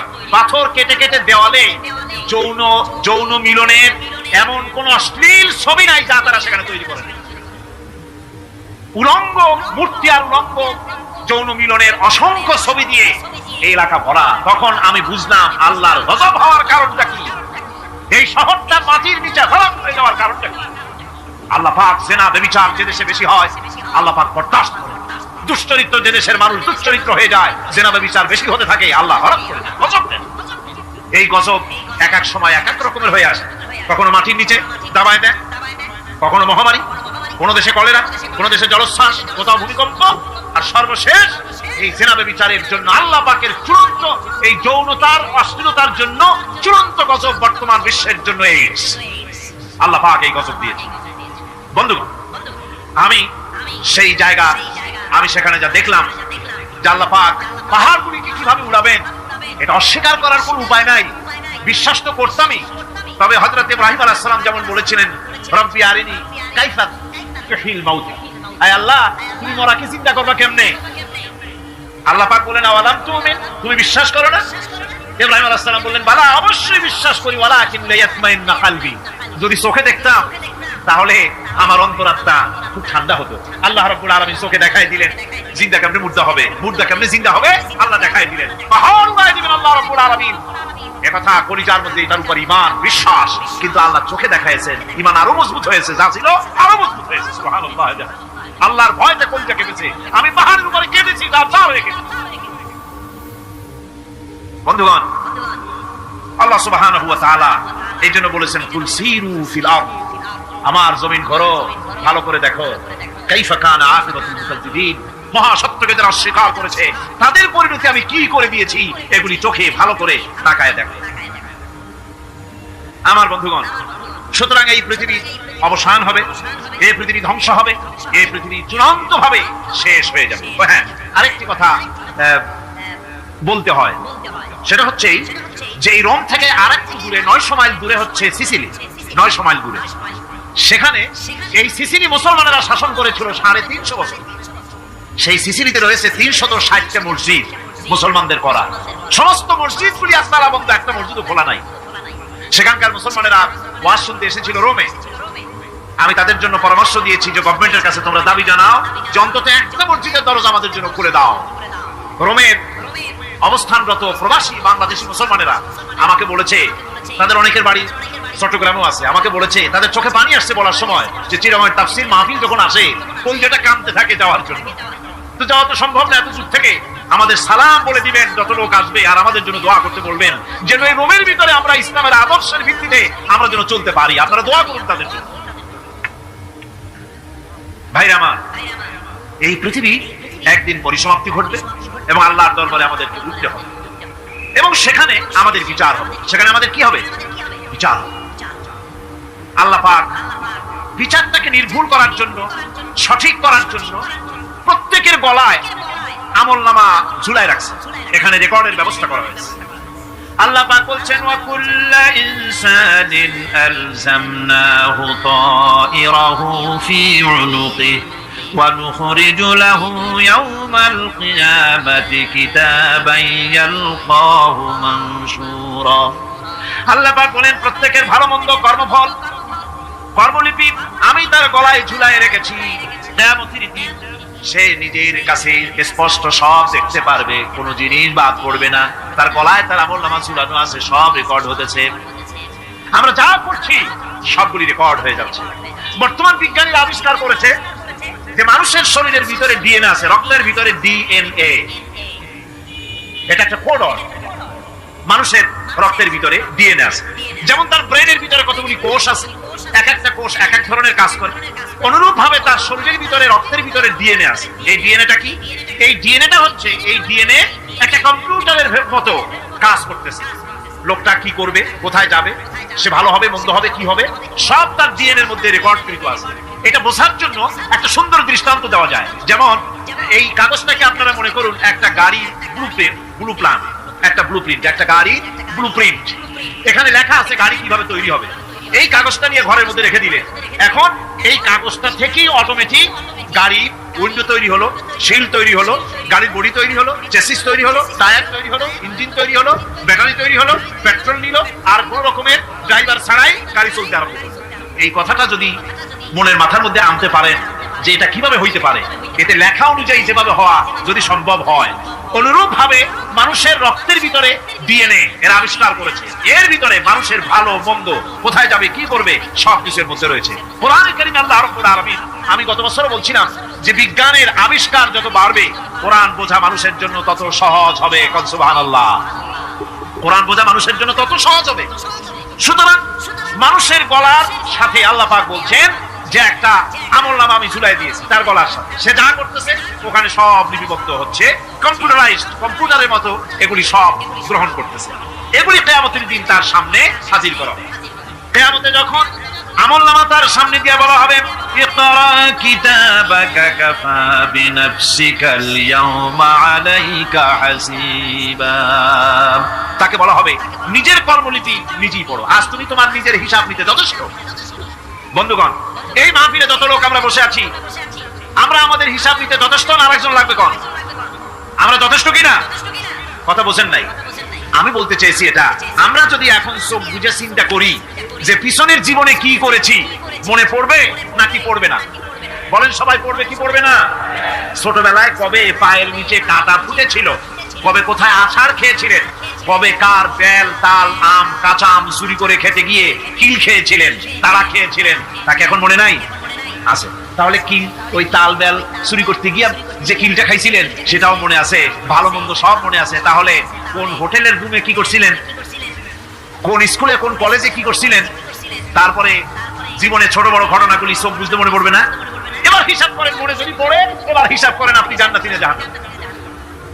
আপনি আপনার নিজের হিসাব নেওয়ার জন্য যথেষ্ট। তাকে হিসাব করতে বলা হবে, তোমার হিসাব, তোমার নিজের হিসাব নেওয়ার জন্য তুমি যথেষ্ট, তোমার হিসাব তুমি নিজেই করো, এটা পড়ো। আর সেই কিয়ামতের দিন কোনো সাহায্যকারী মিলবে না। লান তানফাকুম আরহামুকুম ওয়ালা আওলাদুকুম ইয়াউমাল কিয়ামাহ। লান তানফাকুম, কিয়ামতের দিন কোনো ফায়দা হবে না, অবশ্যই কোনো ফায়দা হবে না, কোনো উপকারে আসবে না। কিয়ামতের দিন তোমার সন্তান, তোমার স্ত্রী, তোমার মাল, তোমার সম্পদ কোনো উপকারে আসবে না কিয়ামতের ময়দানে। সেদিন সব তোমার সাথে বিচ্ছা করবে, সব পালায় যাবে। সেখানে উৎকোষেরও কোনো কারবার নাই যে ঘুষ টুস দিয়া, ফেরেশতাদের কোনো রকম বুঝবাজ দিয়া, আলাদা কোনো চোরাগলি পথ দিয়া একেবারে ফুট করে ভেসতে চলে যাবেন, এমন কোনো সুযোগ নাই। অনেকে বলে হুজুর এমন কিছু দোয়া শিখায় দেন যাতে ওই সব জেহাদ বোমা এগুলি খুব ভয় পায়, ওসব রাস্তা রাস্তা না, খুব সহজে কিছু দোয়া দূর করিয়া আস্তে করে জান্নাতে চলে যাওয়া যায়, এরকম একটা দোয়া, এরকম একটা পথ বলে দেন। আমি বলি ভাই, এরকমের কোন চোরাগলি আমার রাসূল আবিষ্কার করতে পারেন নাই, আল্লাহর পয়গম্বরের ওই ধরনের পথ, কোন পথ আবিষ্কার করতে পারেন নাই। সেখানে কিয়ামতের দিন কাউকে উৎকোষ গ্রহণ করার কেউ নাই, উৎকোষ দেওয়া যাবে না। আর উৎকোষ দিবি না কি, আপনার কাছে কিছু নাইও, থাকলেও নেওয়ার কেউ নাই। এই দুনিয়ায় ফাঁকিবাজি করে বহুত কিছু করা যায়, কিন্তু কিয়ামতের মাঠে এগুলি কিছুই চলবে না। اليوم لا ينفع مال ولا بنون, কিয়ামতের দিন ধন, সন্তান, সন্ততি আর সম্পদ কোনো কাজে লাগবে না। সেদিন শুধু আমল যদি ভালো হয় কাজে লাগবে, আমল খারাপ হবে সব শেষ হয়ে যাবে।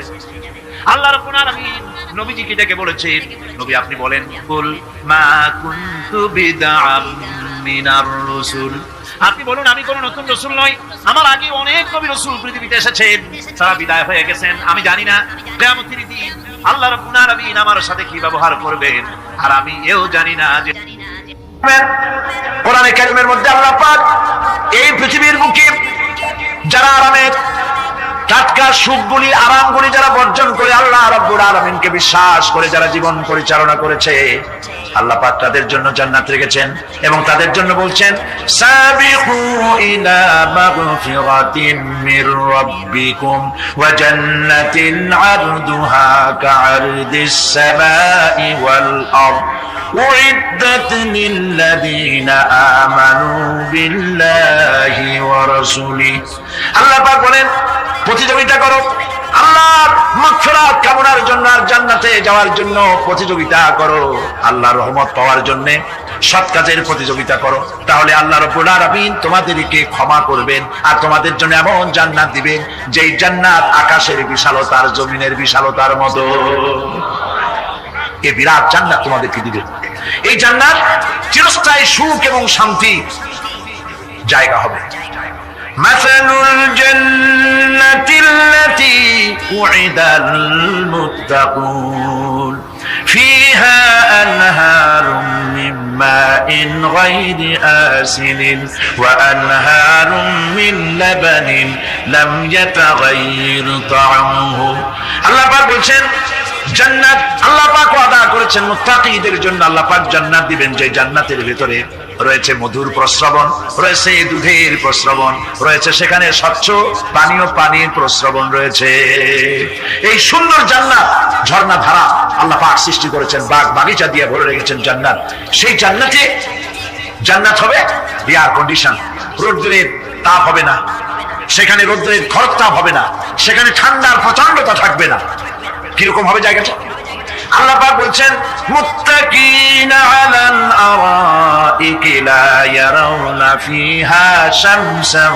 ওয়ালা জামহারিরা ওয়া দানিয়াতান আলাইহিম যিলালুহা ওয়া দুল্লিলাত কুতুফুহা তাদলিলা আল্লাহ পাক এমন জান্নাত রেখেছেন সেই আল্লাহ পাক সেই জান্নাতের ভিতরে জান্নাতীরা ঠেস লাগায়া মুখোমুখি অবস্থায় তারা সেখানে বসবে আর জান্নাতীদের মনের মধ্যে কোনো দুঃখ থাকবে না পেরেশানি থাকবে না পৃথিবীতে মানুষের দুঃখ থাকে পেরেশানি থাকে সেখানে কোনো দুঃখ আর পেরেশানি থাকবে না সেই জায়গাটা হবে সেটা তো নিয়ন্ত্রিত না শীত না গরম চির বসন্ত বিরাজ করবে জান্নাতীরা সেখানে থাকবে এই সুন্দর জান্নাত আল্লাহ পাক রেখেছেন মুত্তাকিদের জন্য সুবহানাল্লাহ কাফেরদের জন্য জান্নাত হবে জাহান্নাম হবে চিরকাল খালিদিনা ফিহা আবাদান চিরকাল কাফেররা জাহান্নামে থাকবে সর্বশেষ যে ব্যক্তি জাহান্নাম থেকে মুক্তি লাভ করবে তাকে আল্লাহ পাক বলবেন ফেরেশতাদেরকে বলবেন আমার ফেরেশতারা আমার এই বান্দাকে জান্নাত এবং জাহান্নামের মাঝখানে রেখে দাও জান্নাত এবং জাহান্নামের মাঝখানে লোকটি যখন থাকার জায়গা পাবে সে জান্নাতের দিকে তাকায়া দেখবে আর কাঁদতে থাকবে আল্লাহ পাক জিজ্ঞেস করবেন বান্দারে যুগের পর যুগ ধরে জাহান্নামে কেঁদেছো আমি রব্বুল আলামিন জাহান্নাম মাফ করে দিয়া জান্নাত জাহান্নামের মাঝখানে রেখে দিয়েছি আযাব থেকে তো বেঁচে গেছো এখন কাঁদো কেন লোকটি বলবে রব্বুল আলামিন কাঁদি এই কারণে জাহান্নাম থেকে মাফ করেছো তোমার শুকরিয়া আদায় করি জান্নাত তো আমার কপালে নাই কিসমতে নাই কিন্তু জান্নাত আমি এখান থেকে দেখতে পাচ্ছি জান্নাতের সুঘ্রাণ আমার নাকে আসতেছে কপালে নাই যাওয়ার আমি কাঁদি এই জন্য তুমি যদি মেহেরবানি করে আমাকে জান্নাতের দরজার কাছে একটু দাঁড় করায় দিতা প্রাণ ভরে তোমার জান্নাতের দৃশ্যটা একটু দেখতাম আল্লাহ পাক তার আরজি পূরণ করবেন বলবেন যাও ফেরেশতাদের বলবেন এর জান্নাতের দরজার কাছে দাঁড় করায় দাও জান্নাতের দরজার কাছে দাঁড়িয়ে লোকটি আবার কান্না শুরু করবে আল্লাহ পাক প্রশ্ন করবেন এবার কান্দো কেন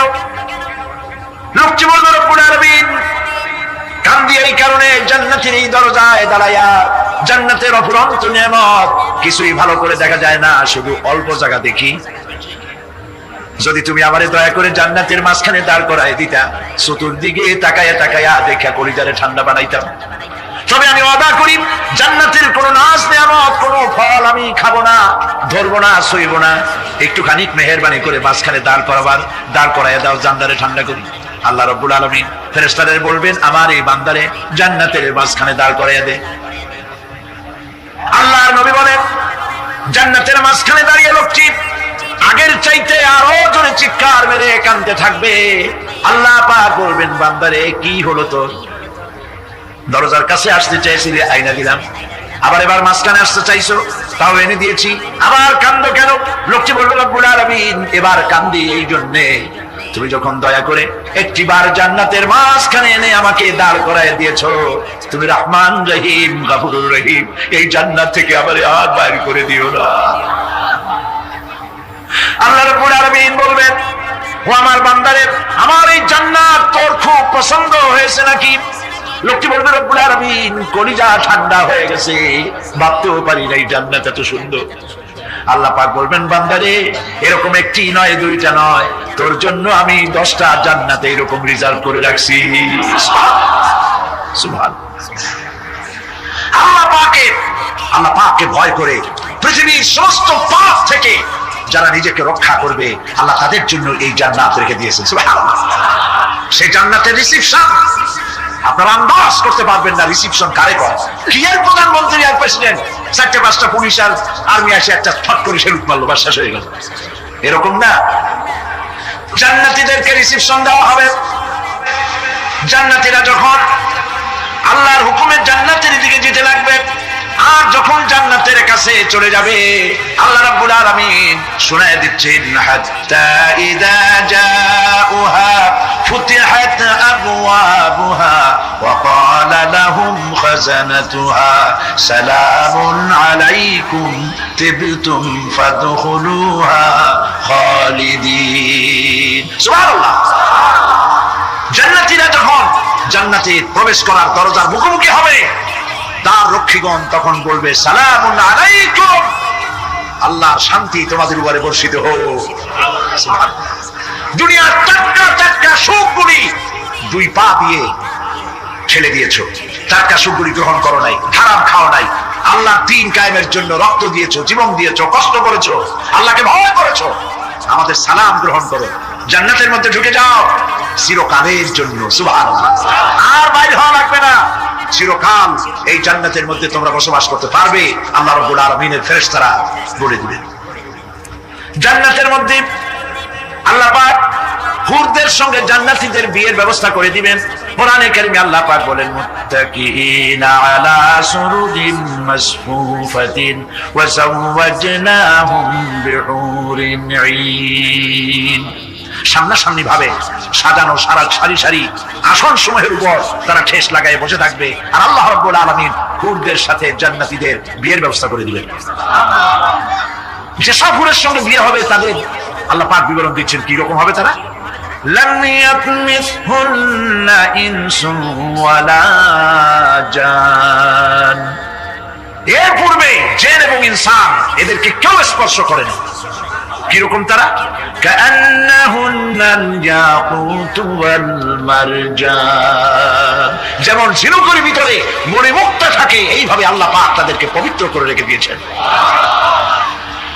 আমার প্রিয় ভাইরা, আল্লাহ রাব্বুল আলামিন কোরআনে কারীমের ভিতরে বলেছেন, ফাবিআইয়ি আলা'i রাব্বিকুমা তুকাদ্দিবান।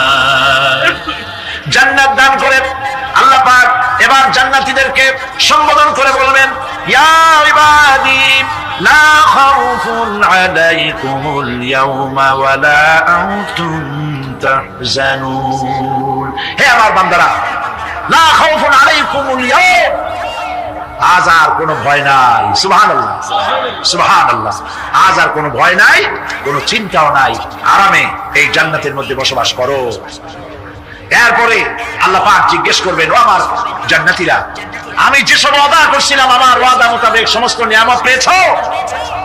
তারা বলবে, হ্যাঁ পেয়েছি, সব নিয়ামত আপনার ওয়াদা মোতাবেক সব পেয়েছি। আল্লাহ রাব্বুল আলামিন বলবেন, সব পাও নাই, ওয়ালাদাইনা মাজিদ, আমার কাছে আরো বেশি আছে। সুবহানাল্লাহ, আমার কাছে আরো বেশি আছে। জান্নাতীরা বুঝবে না সে আরো বেশিটা কি, এর থেকে আর বেশি কি। প্রিয় ভাই সব, নবী করিম সাল্লাল্লাহু আলাইহি ওয়াসাল্লাম বলেছেন, জান্নাতের সুখ আর শান্তি কোন চোখ নাই যা দেখেছে, যা কোন অন্তঃকরণ নাই যা কল্পনা করতে পেরেছে। এই জান্নাত মুত্তাকিদের জন্য আল্লাহ রাখছেন। সুবহানাল্লাহ। জান্নাতীরা ভাবতেও পারবে না সেই নিয়ামতগুলি কি। প্রিয় ভাই সব,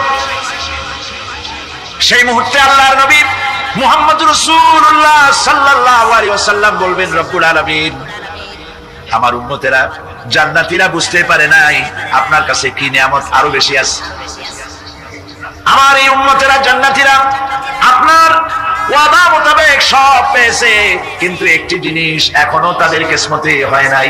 সেই জিনিসটা হলো, যারা তার রবকে না দেখে শুধু কোরআন আর হাদিসের কথা শুনে আরবের ঘুম হারাম করে তাহাজ্জুদের নামাজ আদায় করেছিল, চোখের পানি ফেলেছিল, যারা জান্নাত দেখে নাই, জাহান্নাম দেখে নাই, আপনাকে ভয় করে যারা জীবন পরিচালনা করেছিল, যারা আপনাকে দেখে নাই, না দেখে শুধু কোরআন হাদিস বিশ্বাস করে যারা অকাতরে নিজেদের জীবন বিলায় দিয়েছিল, এই জান্নাতীরা এখন পর্যন্ত তার রবকে দেখতে পারে নাই।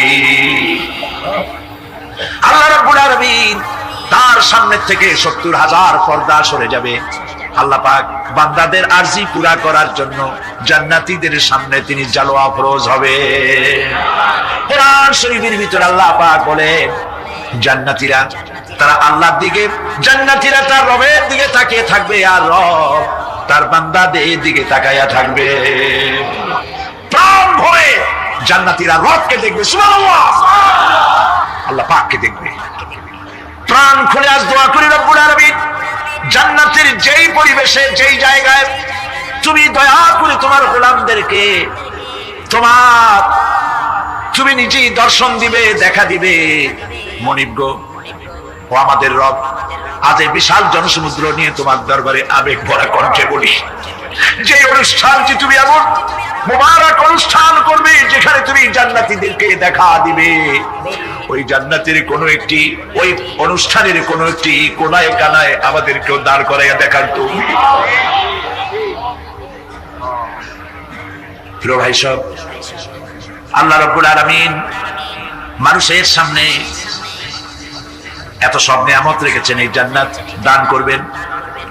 এরপরে আল্লাহ রাব্বুল আলামিন কোরআনে কারীমের মধ্যে বলেছেন, রব্বিস সামাওয়াতি ওয়াল আরদি ওয়া মা বাইনাহুমার রাহমান লা ইয়ামলিকুনা মিনহু খিতাবা। এসব পুরস্কার রয়েছে তোমাদের সেই রবের পক্ষ থেকে, যিনি আকাশ আর জমিনের মালিক। সুবহানাল্লাহ বলবেন না? যার সামনে কথা বলার ক্ষমতা কারো হবে না। এটি একটি মারাত্মক কথা। কিয়ামতের দিন আল্লাহর দরবারে কেউ কথা বলতে পারবে না আল্লাহর নির্দেশ ছাড়া। একটি আকীদা পরিষ্কার করে নিয়ে যান আপনাদের, সে আকীদাটা এভাবে পরিষ্কার করুন, কোন পীর সাহেব, কোন খাজা বাবা, কোন মাওলানা, কোন মুহাদ্দিস, কোন বুজুর্গ আপনাকে সুপারিশ করতে পারবে না যদি না আল্লাহ পাক তাকে কথা বলার তৌফিক না দেন। মনে থাকবে এটা। আয়াতুল কুরসির ভিতরে আমরা পড়ি, মান যাল্লাযী ইয়াশফাউ ইনদাহু ইল্লা বিইযনিহি। আল্লাহ পাক বলেছেন কিয়ামতের দিন আল্লাহর দরবারে কার সাহস আছে কথা বলতে পারে? মান যাল্লাযী ইয়াশফাউ ইনদাহু ইল্লা বিইযনিহি। আল্লাহর ওয়াদা ছাড়া, হুকুম ছাড়া আল্লাহর সামনে কথা বলা সেদিন কেউ থাকবে না। সুবহানাল্লাহ, কেউ কথা বলতে পারবে না। সুপারিশ করতে হবে, আল্লাহ যারে বলেন তুমি করো, অমুকের জন্য করো, সেই ব্যক্তি শুধু তার জন্যই করতে পারবে, আর কেউ কথা বলতে পারবে না। সেই কঠিন হাসরের ময়দান, যেদিন শুধুমাত্র আল্লাহ পাক কথা বলবেন, আর যারে বলতে বলবেন সেই কেবলমাত্র বলতে পারবে। সুপারিশ এটি আল্লাহ পাক কিয়ামতে পারমিশন দিলে বলা যাবে। হযরত ইব্রাহিম আলাইহিস সালাম কিয়ামতের দিন তার নিজের পিতা সম্পর্কে সুপারিশ করবেন, রব্বুল আলামিন আমার আব্বার জন্য সুপারিশ করতেছি, মেহেরবানি করে জাহান্নাম থেকে তারে আপনি রক্ষা করুন। আল্লাহ রব্বুল আলামিন বলবেন, ইব্রাহিম তোমার সুপারিশ মঞ্জুর হবে না। প্রিয় ভাই সব, একটু মাথা খাটান, চিন্তা করেন। জাতির পিতা কে? জাতির পিতা চিল্লায় বলুন, কলিজা সাফ করে ফেলুন। মুসলমানদের জাতির পিতা হাফিজ আমি কেউ হতে পারে না।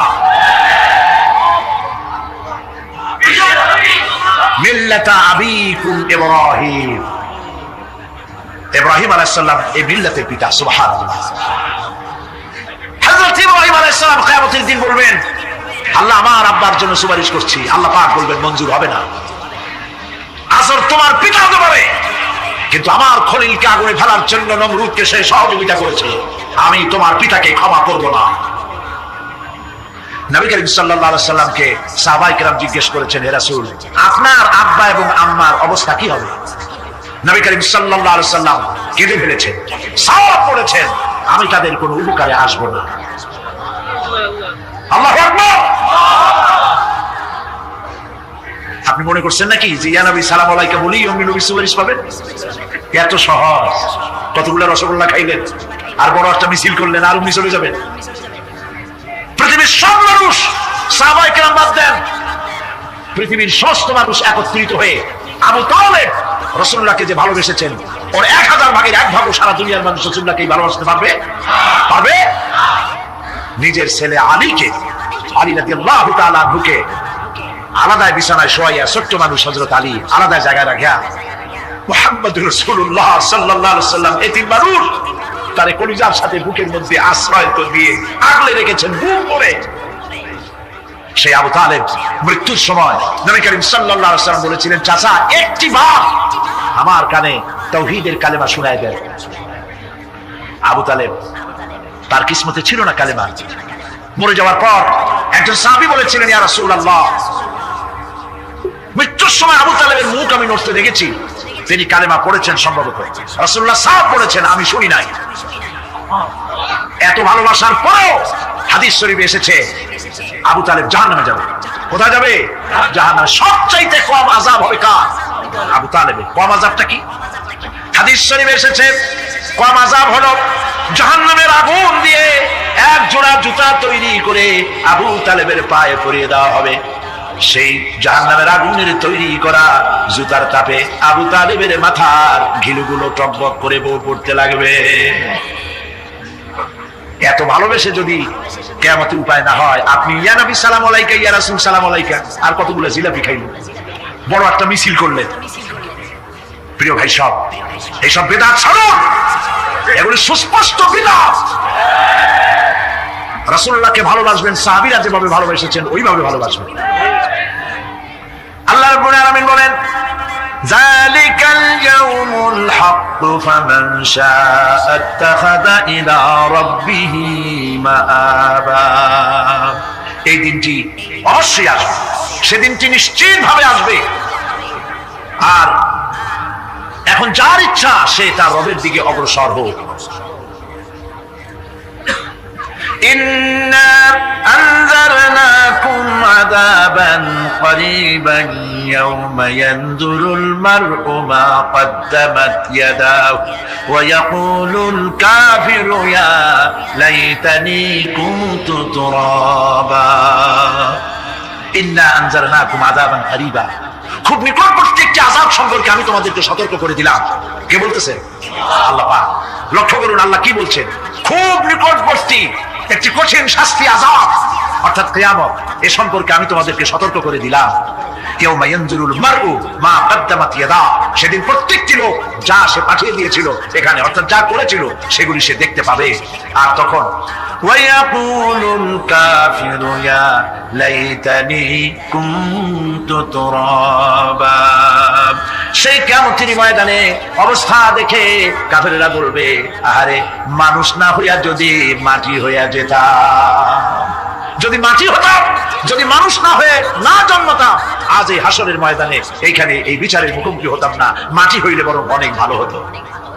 এই পৃথিবীতে আমরা এসেছি, চলে যাব, যাওয়ার আগে এই কোরআন একটি বিশাল জনগোষ্ঠী এমন বানাতে চেয়েছে যে জনগোষ্ঠী এই কোরআন দিয়ে একটি বিশাল সমাজ গড়বে, রাষ্ট্র গড়বে, এমন রাষ্ট্র গড়বে যে রাষ্ট্রে দুঃখ থাকবে না, অশান্তি থাকবে না, যেখানে সুখ থাকবে, সমৃদ্ধি থাকবে, আর কিয়ামতের দিন আল্লাহর জান্নাতে তারা চলে যাবে। তেমন একটি সমাজকে আমরা চাই।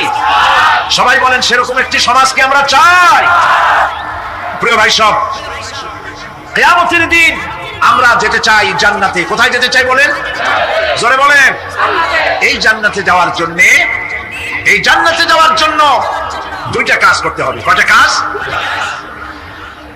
আল্লাহ রাব্বুল আলামিন বলেন, ফামান কানা ইয়ারজু লিকাআ রাব্বিহি ফালইয়ামাল আমালান সালিহান ওয়া লা ইউশরিক বিইবাদাতি রাব্বিহি আহাদা। আল্লাহ পাক বলেন, যে বাজারা আমার সঙ্গে দেখা করতে চায় কিয়ামতে, দুইটা কাজ করা লাগবে। বলেন কয়টা কাজ? একটা হলো নেক আমল। কি আমল বলেন? নেক আমল। নেক আমল কারে বলে? নেক আমল করতে হলে আবার দুইটা শর্ত লাগে। এক নম্বরে কাজটা করতে হবে আল্লাহরে খুশি করার জন্য। কারে খুশি করার জন্য? একটা মাদ্রাসা বানাইছি যাতে লোকেরা বলে যে বড় একটা মাদ্রাসা বানাইছে, এই জন্য মাদ্রাসা বানাবেন, মসজিদ বানাবেন, হসপিটাল বানাবেন, যা কিছু করেন নিয়ত হবে আল্লাহকে খুশি করা। নিয়ত হবে কারে খুশি করা? আল্লাহ পাককে খুশি করা। এই হলো নেক আমলের প্রথম শর্ত, কাজ হবে আল্লাহকে খুশি করার জন্য। দুই নম্বরে কাজটি হতে হবে সুন্নতে নববী সাল্লাল্লাহু আলাইহি ওয়াসাল্লামের উপরে। মনে রাখবে, দাঁড়িয়ে রাখবো, কেন রাখবো? রাসূলের সুন্নাত। রাখবো কারে খুশি করার জন্য? আল্লাহকে খুশি করার জন্য। রাখবো কার মতো? রবীন্দ্রনাথের মতো, কার্ল মার্কসের মতো, কবির মতো নয়। রাখতে হবে কার মতো? নবীর মতো। বুঝে নেন, কাজটা হতে হবে আল্লাহকে খুশি করার জন্য। 2 নম্বরে কাজটা হতে হবে সুন্নতে নববী সাল্লাল্লাহু আলাইহি ওয়াসাল্লামের উপরে হতে হবে। তাহলে এই হলো 1 নম্বর। জান্নাতে যাওয়ার জন্য, আল্লাহর সাথে দেখা করার জন্য 1 নম্বরের কাজ হলো নেক আমল। বলেন 1 নম্বরের কাজ কি? 2 নম্বরের কাজ ওয়ালা ইউশরিক বিইবাদাতি রাব্বিহি আহাদা। আল্লাহ রাব্বুল আলামিনের ইবাদতের সাথে কাউকে শরীক স্থাপন করা যাবে না। আমরা যারা মুসলমান, অধিকাংশ মুসলমান শিরকের ভিতরে মুবতালা হয়ে আছে। বিশ্বাস করেন কিনা বলেন? কাফেরেরা তো মুশরিক আছে, ওরা তো মুশরিক আছেই, কিন্তু আমরা মুসলমানেরা আমাদের আমলের মধ্যে আমাদের অজান্তে সবের নিয়তে অনেক শিরক আমরা করে বসি। নাউজুবিল্লাহ, বলে নাউজুবিল্লাহ। এই জন্য আমি বারবার সতর্ক করি, নিজেকেও করি, আপনাদেরকেও করি। এই কারণে করি, শিরকের গুনাহ আল্লাহ মাফ করবেন না। ইন্না শিরকা লাযুলমুন আযীম। শিরক মস্ত বড় অপরাধ, জুলম, আল্লাহ মাফ করবেন না। আল্লাহর কাছে কাঁদতে কাঁদতে মাপ চাওয়া লাগবে যে আল্লাহ শিরক থেকে আমাকে রক্ষা করো, বাঁচাও। অনেক গোপন শিরক আছে। মাজারে যান, পীর সাহেবের কাছে যান, মনে যদি নিয়ত থাকে উনি ফু দিলে আমি ভালো হবই, উনি তাবিজ দিলে আমার বাচ্চা হবেই, উনি আমারে দয়া করলেই আমার ব্যবসায় উন্নতি হবেই, এইটার নাম শিরক। এটার নাম কি? ওয়াইজা সাআলতা ফাসআলিল্লাহ ওয়াইজা ইসতাআনতা ফাসতাইন বিল্লাহ। যা বলার আল্লাহরে বলো, আর যা চাওয়ার কার কাছে চাও? চিল্লায় বলেন। কলিজাটাকে পরিষ্কার করে দেন আজকের মাহফিলে। এই কলিজায় কারো প্রতি কোনো ভয় রাখবো না আল্লাহ ছাড়া। ভয় করবো কারে বলে? মহব্বত আল্লাহ ছাড়া, এত বেশি মহব্বত আর কাউকে করবো না। আল্লাহ তাআলা আমাদের কলিজায় তোমার ভয় এবং মহব্বত দিয়ে ভরে দাও। রাসূলের মহব্বত দিয়ে আমাদের দিলকে ভরে দাও। বিশ্বাস করুন ভাই সাহেব, কোরআন শরীফ আমার সামনে, বিশ্বাস করুন। দেশি পীর, বিদেশি পীর, খাজা বাবা দেশি এবং বিদেশি, কেউ আপনার ভাগ্য বদলাই দিতে পারবে না। এর পিছনে দৌড়ায় দৌড়ায় কোনো লাভ নয়। এতক্ষণ মসজিদের ভেতরে বসে আল্লাহর কাছে কাঁদে। ওয়াকালা রাব্বুকুম উদউনি আস্তাজিব লাকুম। তোমার রব বলেছে আমারে ডাকো, আমি ডাকের সাড়া দিয়ে দেব। সুবহানাল্লাহ। আর আল্লাহ বলেছেন আমার ইবাদতের সাথে কাউকে শরীক করবে না। খবরদার। আলাইসাল্লাহু বিকাফিন আবদা। আল্লাহ প্রশ্ন করছেন, আলাইসাল্লাহু বিকাফিন আবদা, আমি কি আমার বান্দার জন্য যথেষ্ট নই? চিল্লায় বলুন অবশ্যই যথেষ্ট। আবার বলেন অবশ্যই যথেষ্ট। কলিজা সাফ করে ফেলেন সম্রাট শাহজাহান, দিল্লির সম্রাট, হাবিজাবি সম্রাট না, দিল্লির সম্রাট। এখন কোথায়? কবর। কবি বলতেছেন, শাহনে জাহাं को जिन्हें फकर से देते थे बाज, शाहने जहां को जिन्हें फकर से देते थे बाज, वाज कब्र में है सूरह अलहम्दु की मोहताज। সারা ভারতবর্ষ যারা ট্যাক্স দিয়ে নিজেকে সৌভাগ্যবান বলে মনে করত, সে আজ কবরের মধ্যে ভিক্ষুকের মতো সূরা আল-হামদুর মতো একটি সূরার মুহতাজ হয়ে ভিক্ষুকের মতো শুয়ে আছে। সম্রাট শাহজাহান মসজিদে বসে আছে, এক ফকির ঘুরতেছে। লোকেরা কয় ছোটবেলা থেকেই তোমার খয়রাত করতে দেখলাম, ভিক্ষা কি জীবনেও যাবে না তোমার? লোকটি বলছে, আমি ভিক্ষা করবো স্যার, আমার উপায়টা কি? এই লোকটি, আমি ভিক্ষা করা স্যার করবো কি? লোকেরা তো আমার 4 টাকা 50 টাকা 100 টাকা দেয় না, 4 আনা 5 আনা 1 টাকা, এই আমার, এ দিয়ে আমি বড় লোক হবো কেমন? লোকটি বলছে, আচ্ছা দেখো, তুমি তো জায়গা মতো যাইতে পারো না, বাদশার কাছে যাও, এমন দেওয়া দেবে জীবনে আর খয়রাত করা লাগবে না। তো বাদশার কাছে কি খয়রাতি যাইতে পারে কোনোদিন? হ্যাঁ এখন পারবো। কেমনে? সম্রাট শাহজাহান এখন একা একা মসজিদে আছেন। তখনকার এসব বাদশারা অনেকে নামাজি ছিলেন, দিনদার ছিলেন। ফকির দরজার কাছে দাঁড়াইয়া দেখতে পাচ্ছে কেউ নাই, দেহরক্ষীরা দূরে দূরে দাঁড়ানো। বাদশাহ মসজিদের ভেতরে বসে হাত তুলে ঝুলতেছে আর কাঁদতেছে, চোখের পানি দিয়া দাঁড়িয়ে ভিজে ভিজে পড়ছে। এই দৃশ্য অনেকক্ষণ দেখলো ফকির। কিছুক্ষণ পর সম্রাট শাহজাহান মসজিদ থেকে বেরিয়ে আসছে। ফকির বলছে, আসসালামু আলাইকুম হুজুর। তিনি বললেন, ওয়ালাইকুম আসসালাম। চলে গেল। বাচ্চা বললো আমার কাছে তো কেউ আসে কিছু না চাই এত যায় না, এর দেখলাম খয়রাতির মতো কিছু চাইলো না, বেটা ভয় করলো নাকি? হ্যাঁ আমি এদিকে আসো। আসছে, ভয় পাইছো? কয় না ভয় পাইনি। তো কিছু যে চাইলে না? ফকির বলছে জাহাপানা সত্যিই কিছু চাইতে আসছিলাম, তারপর চাইলে না কেন? ফকির বলছে জাহাপানা সারা জীবন ভিক্ষা করেছি, আজ দিল্লির সম্রাটের কাছে বেশি পাওয়ার লোভে এসেছি না, কিন্তু আপনার দশা দেখা আমার জ্ঞানের চোখ খুলে গেছে।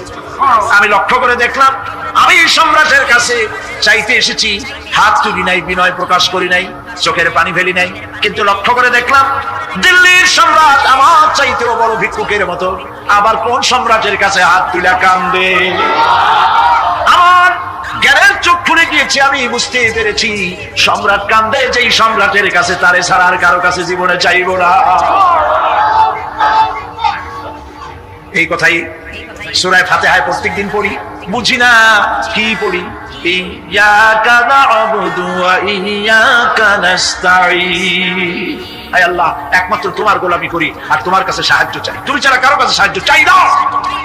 পরিচয় সব করুন, কোন মরাপীর কোন জিন্দা পীর আপনার মনের আশা পুরা করতে পারবে না, পারবে না, পারবে না। আর আজ থেকে কোন মাজারে টাকা দিবেন না, পয়সা দিবেন না, আগরবাতি দিবেন না, মোমবাতি দিবেন না, গোলাপ পানি দিবেন না। কারা কারা দিবেন না হাত উঁচু করে দেখা। সুবহানাল্লাহ, আলহামদুলিল্লাহ, লা ইলাহা ইল্লাল্লাহ। সুবহানাল্লাহ, আলহামদুলিল্লাহ, লা ইলাহা ইল্লাল্লাহ। সুবহানাল্লাহ, আলহামদুলিল্লাহ, লা ইলাহা ইল্লাল্লাহ, মুহাম্মাদুর রাসূলুল্লাহ। اللهم آمين. ربنا ظلمنا أنفسنا وإن لم تغفر لنا وترحمنا لنكونن من الخاسرين. ربنا العالمين तमाम পৃথিবীর মাটির নিচে যত মুমিন মুমিনাত শুয়ে আছে, আল্লাহ কবরগুলি কি জান্নাতের টুকরা বানায়া দাও। আয় আল্লাহ তাআলা, এই মুহূর্তে মনে পড়ে গেল আমাদের মা বাপের কথা। রব্বুল আলামিন, আমাদের আব্বা জান কত বছর আগে দুনিয়া থেকে বিদায় হয়ে গেল, নাম ধরে আর কেউ ডাকে না। কত কষ্ট করেছে, ধান বিক্রি করে, সুপারি বিক্রি করে, নিজের পেটে না দিয়া নিজের ভালো জামা না বানাইয়া আমাদের লেখাপড়া শিখাইছে, বাড়িঘর বানালো। আর একদিন তোমার ডাকে সাড়া দিয়া চলে গেল। যুগের পরে যুগ চলে গেল, বাপের মুখ আর দেখি না। আল্লাহ তাআলা আমাদের আব্বাজান যাদের দুনিয়া থেকে বিদায় হয়ে গেছে, কবরটাকে বেহেশত বানায়। তুমি সম্রাটের সম্রাট, তুমি রাজাধিরাজ, তোমার মহব্বত ছাড়া কোনো মহব্বত যেন কলিজায় থাকে না মাবুদ। তোমাকে ছাড়া কাউকে যেন ভয় করি না মাবুদ। সারা জীবন শিরক আর বিদআত থেকে আমাদের তুমি বাঁচাও আল্লাহ। তোমার জাহান্নামকে আমরা ভয় পাই। আল্লাহুম্মা আজিরনা মিনান নার, আল্লাহুম্মা আজিরনা মিনান নার, আল্লাহুম্মা আজিরনা মিনান নার। রব্বানা তাকাব্বাল মিন্না ইন্নাকা আনতাস সামিউল আলিম وتب علينا إنك أنت التواب الرحيم. سبحان ربك رب العزة عما يصفون وسلام على المرسلين والحمد لله رب العالمين. واجعل آخر كلامنا عند الموت لا إله إلا الله محمد رسول الله. কিয়ামতের দিন আল্লাহ পাক তোমাদের সাথে কি ব্যবহার করবেন?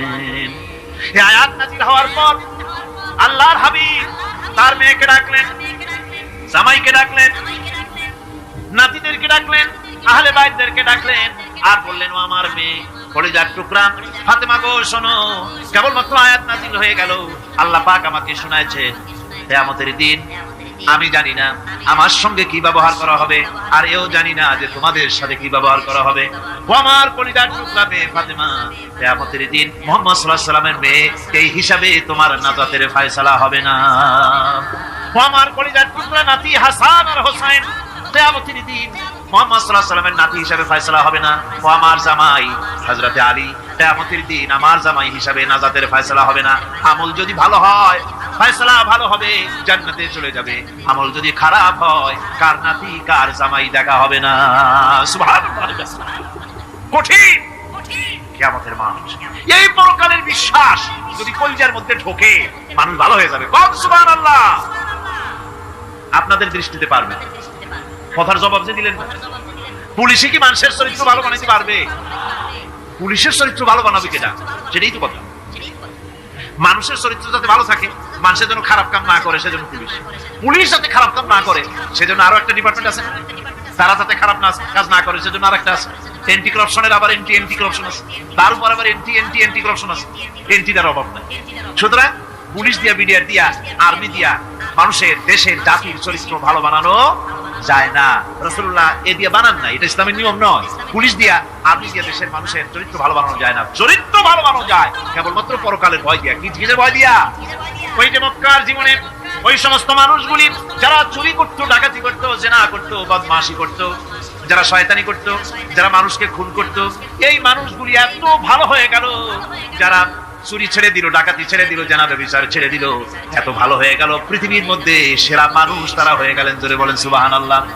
নবীর সাহাবীরা পৃথিবীর শ্রেষ্ঠ সন্তান, নবীর সাহাবীরা পৃথিবীর সেরা মানুষ, তাদের চাইতে সেরা মানুষ নবীদের পরে আর কেউ হতে পারে না। জোরে কোন সুবহানাল্লাহ। নবীর পরে পৃথিবীতে শ্রেষ্ঠ মানুষ কারা? সাহাবায়ে কেরাম রিদওয়ানুল্লাহি তাআলা আলাইহিম আজমাইন। ওনারা তো কুফরের মধ্যে ছিলেন, শিরকের মধ্যে ছিলেন, চুরি, ডাকাতি, জিনা, ব্যভিচার এমন কোনো পাপ নাই যা করা হয়নি। তারপরে যখন আল্লাহর নবীর কাছ থেকে তাওহীদ, রিসালাত ও আখিরাতের দাওয়াত পেলেন, কি সোনার মানুষ এক একজন হয়ে গেলেন। সুবহানাল্লাহ। যারা ছিলেন নারীর সতীত্বের জম, তারা হয়ে গেলেন নারীর সতীত্বের পাহারাদার। যারা মানুষের মাল চুরি করতো, ডাকাতি করতো, তারা রাতভর মানুষের মালের পাহারা দিল, মানুষের রক্তের পাহারা দিল। সুবহানাল্লাহ ওয়া বিহামদিহি। রক্ত ও সম্পদের পাহারা দিল। রাসূল বললেন খায়রুল কুরুনি কারনি, সর্বশ্রেষ্ঠ যুগ তো আমার। বন্ধুগণ, এরপরে একটা জীবন আসবে ওই কিয়ামতের ময়দানে। এই পরকালের বিশ্বাসটা গুরুত্বপূর্ণ ব্যাপার। আমাদের সব কিছুর হিসাব দেওয়া লাগবে। আল্লাহ পাক বলেন ইন্নাস সামআ ওয়াল বাসারা ওয়াল ফুআদা কুল্লু উলাইকা আনহু মাসউলা। নিঃসন্দেহে মানুষের শ্রবণ শক্তি, দর্শন শক্তি এবং তার অন্তঃকরণের কল্পনা সম্পর্কে আল্লাহ রাব্বুল আলামিনের কাছে জিজ্ঞাসিত হতে হবে। কান দিয়া কি করেছিলা, চোখ দিয়া কি করেছিলা, মুখ দিয়া কি করেছিলে, হাত দিয়ে কি করেছিলে, সবকিছুর জবাব আল্লাহ রাব্বুল আলামিনের কাছে দিতে হবে। সবটার জবাব দিতে হবে, কোনো কিছু বাদ যাবে না। এমনকি মনের ভিতরে যে কল্পনা আমরা করি, এই কল্পনার হিসাব আল্লাহর দরবারে দিতে হবে। কোরআনে কারীম বলছেন ওয়াইন তুবদু মা ফি আনফুসিকুম আও তুখফুহু ইউহাসিবুকুম বিহিল্লাহ। মনের ভিতরে তুমি যেটা কল্পনা করো সেটা প্রকাশ করো, অথবা তুমি গোপন রাখো, যাই তুমি করো না কেন আল্লাহ রাব্বুল আলামিন এর হিসাবও তোমার কাছে নেবেন। ফায়াগফিরু লিমান ইয়াশা ওয়া ইউআযযিবু মান ইয়াশা ওয়াল্লাহু আলা কুল্লি শাইইন কাদির। মহান আল্লাহ পাক বলেন, করার পর তোমার মনের ভিতরে কি কল্পনা করেছিলে ওইটার হিসাব আমি নেব। হিসাব নেওয়ার পর যারে খুশি ক্ষমা করে দেব, যাকে খুশি শাস্তি প্রদান করব। সবকিছুর উপরে আল্লাহ রাব্বুল আলামিন শক্তিমান, সব সমস্ত কুদরত রয়েছে তার। সুতরাং মানুষদেরকে, আল্লাহর বান্দাদেরকে বিশ্বাস করতে হবে যে আমার কোনো কথা বাদ যাবে না। কথাগুলি রেকর্ড হচ্ছে, কথা রেকর্ড হচ্ছে। আমি যে ওয়াজ করতেছি এই কথাগুলি রেকর্ড হচ্ছে নাকি হচ্ছে না? অনেক টেপ রেকর্ডার রেকর্ড হচ্ছে, অডিও ভিডিও হচ্ছে। আজ থেকে 50 বছর পর যদি এই রেকর্ড বাজানো হয়, আমাকে যদি বলা হয় যে আপনি অমুক জায়গায় অমুক কথা বলেছেন, আমি যদি বলি না আমি কথা বলি নাই, তারপরে যদি রেকর্ড বাজানো হয়, তাহলে আমি কথা যে বলি নাই যদি বলি, তাহলে এটা ধরা পড়বে না? সেখানে ধরা পড়বে না? তাহলে এই মানুষের কথা প্লাস্টিকের ফিতায় রেকর্ড করে 50 বছর, 100 বছর, 200 বছর, 500 বছর যদি প্লাস্টিকের ফিতায় এটাকে চলচ্চিত্র করে অথবা টেপ রেকর্ডারে করে যদি ধরে রাখা যায়, এই বুদ্ধিটা কে দিলেন কত দেখি? সবাই কন্যা বুদ্ধিটা দিলেন কে? যে আল্লাহ রাব্বুল আলামিন মানুষের মাথায় বুদ্ধি দিলেন, যার দ্বারা সে মানুষের কথাবার্তা অ্যাক্টিভিটি সব ধরে রাখতে পারে। সেই আল্লাহ রাব্বুল আলামিন বুঝি আপনার আমার কথা এবং আপনার আমার অ্যাক্টিভিটিস কে তিনি বুঝি ধরে রাখতে পারবেন না কিয়ামত পর্যন্ত? পারবেন কিনা? সেজন্য রাব্বুল আলামিন বলেন, মা ইয়ালফিযু মিন কাওলিন ইল্লা লাদাইহি রাকীবুন আতীদ। সমস্ত কথা রেকর্ড হচ্ছে। সুবহানাল্লাহ কোন জোরে? সমস্ত কথা রেকর্ড হচ্ছে, একটা কথা বাদ যাবে না।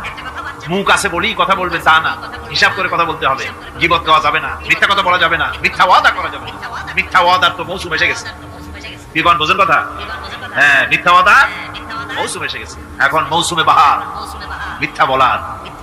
কত সুন্দর সুন্দর ওয়াদা, সোনা দিয়া রাস্তা বানায় দেবে। অভুক্ত মানুষদের বলা হয় না খাই মরবেন না, কিন্তু কি খেয়ে মরবে তাও কয়। আমরা যদি যাইতে পারি তাহলে মটকির মতো রসগোল্লা বানাই, গরুর গাড়ির চাকার মতো জিলাপি বানাই, খাইতে গিয়ে হা করে শিখে থাকি। কত রঙিন রঙিন কথা। মিথ্যা ওয়াদার সময় এসেছে। ভাইরা আমার, পরকাল যদি বিশ্বাস করে সেই ব্যক্তি কিছুতেই মুখ আছে বলেই যা খুশি বলবে না, পরনিন্দা করবে না, পরচর্চা করবে না, হাত আছে বলেই যা তা লিখবে না। ঘটনা হইল, একটা লিখলো আর একটা, কলম একটা আছে বলেই যা খুশি তা লেখা যায় না, মুখ আছে বলেই যা খুশি তা বলা যায় না, চোখ আছে বলেই যা খুশি তা দেখা যায় না। গরু খাওয়া জায়েজ করা হয়েছে বলে গরুর লেজ থেকে মাথা পর্যন্ত পাইকারি ধরে সব খাওয়া যায় না। গরু খাওয়া হারাম না হালাল? হালাল। পাইকারি ধরে লেজ থেকে মাথা পর্যন্ত সব খাওয়া হালাল না। ওর মধ্যে আল্লাহ কিছু হারাম রেখে দিয়েছে, সেগুলোকে বাইসে খাইতে হবে। আল্লাহ দেখতে চান পাইকারি ধরে জমের খাওয়া খাও না আমার হারাম গুলি বাদ দিয়ে খাও, নিষেধ করা গুলি বাদ দিয়ে খাও। মুখ আছে বলেই যা খুশি তা বলা যাবে না, কান আছে বলেই যা খুশি তা শোনা যাবে না, চোখ আছে বলেই যা খুশি তা দেখা যাবে না, হাত পা আছে বলেই যা খুশি তা করা যাবে না। সবটার পেছনে আল্লাহ রাব্বুল আলামিনকে ভয় করা লাগবে। মহান আল্লাহ রাব্বুল আলামিন বলে, বান্দারে তোমার সমস্ত কার্যাবলী এমনকি তোমার চাহনিটা পর্যন্ত কার দিকে কি নিয়তে তাকাইছো কেউ জানে না, আমি আল্লাহ রাব্বুল আলামিন জানি।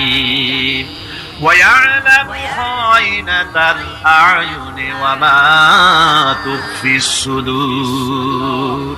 তোমার অন্তঃকরণ কি জিনিস গোপন করে আর তোমার চক্ষু কি লুকোচুরি খেলে আমি টের পাই। সুবহানাল্লাহ বিহামদিহি।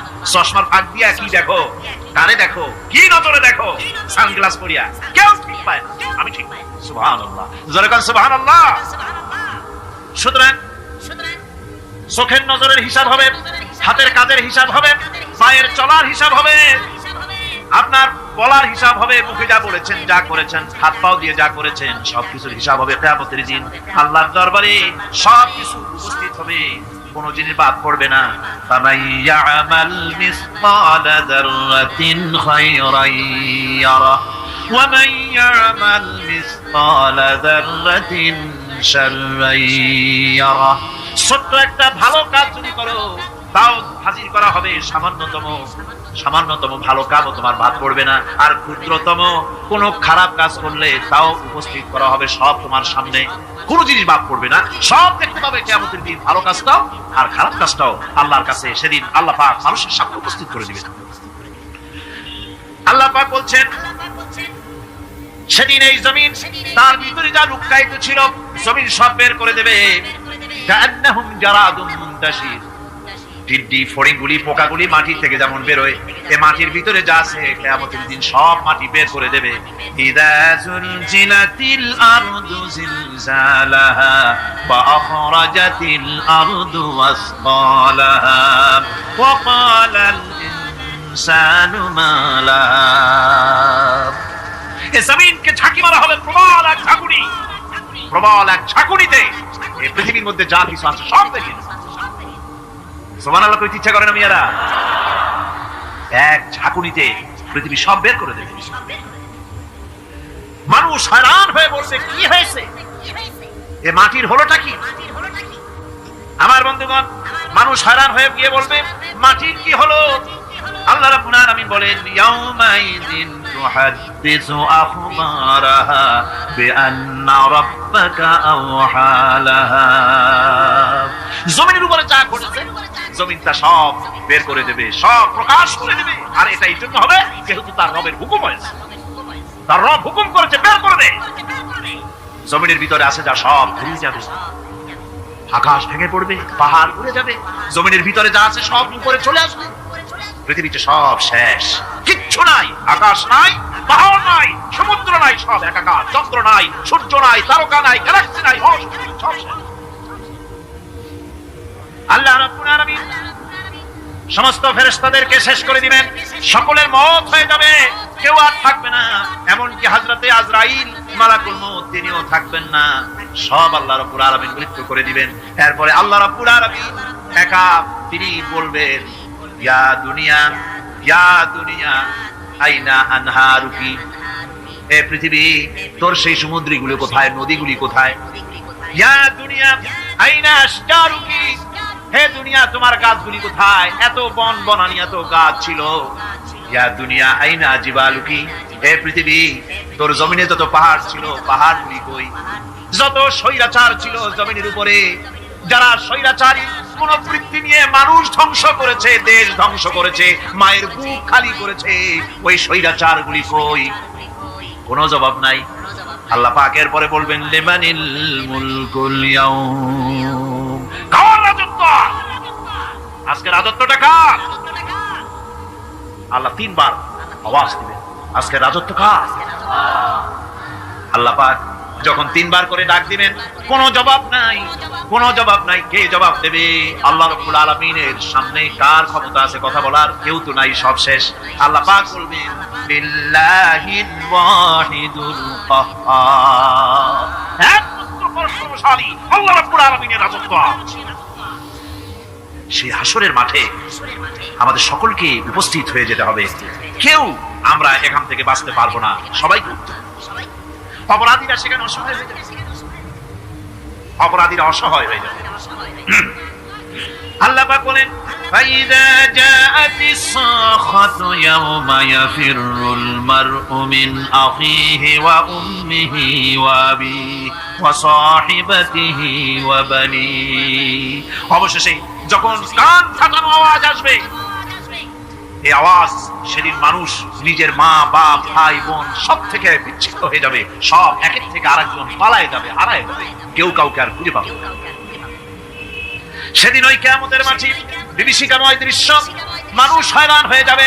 মাথার এক হাত অথবা অর্ধমাইল অথবা এক বিগত এতটুকু উপরে ওই প্রকাণ্ড সূর্যটার তাপ আসবে, গুনাহগারের মাথার চান্দি ফেটে গিয়া মগজগুলি গলে গলে নাক কান দিয়ে বের পড়তে লাগবে, জিহ্বাটা কুকুরের মতো ঝুলে নাভিস্থল পর্যন্ত পড়ে যাবে, মাটিটা সূর্যের উত্তাপে তামার মতো গরম হয়ে যাবে, সারা হাসর জুড়ে আওয়াজ হবে পানি পানি পানি।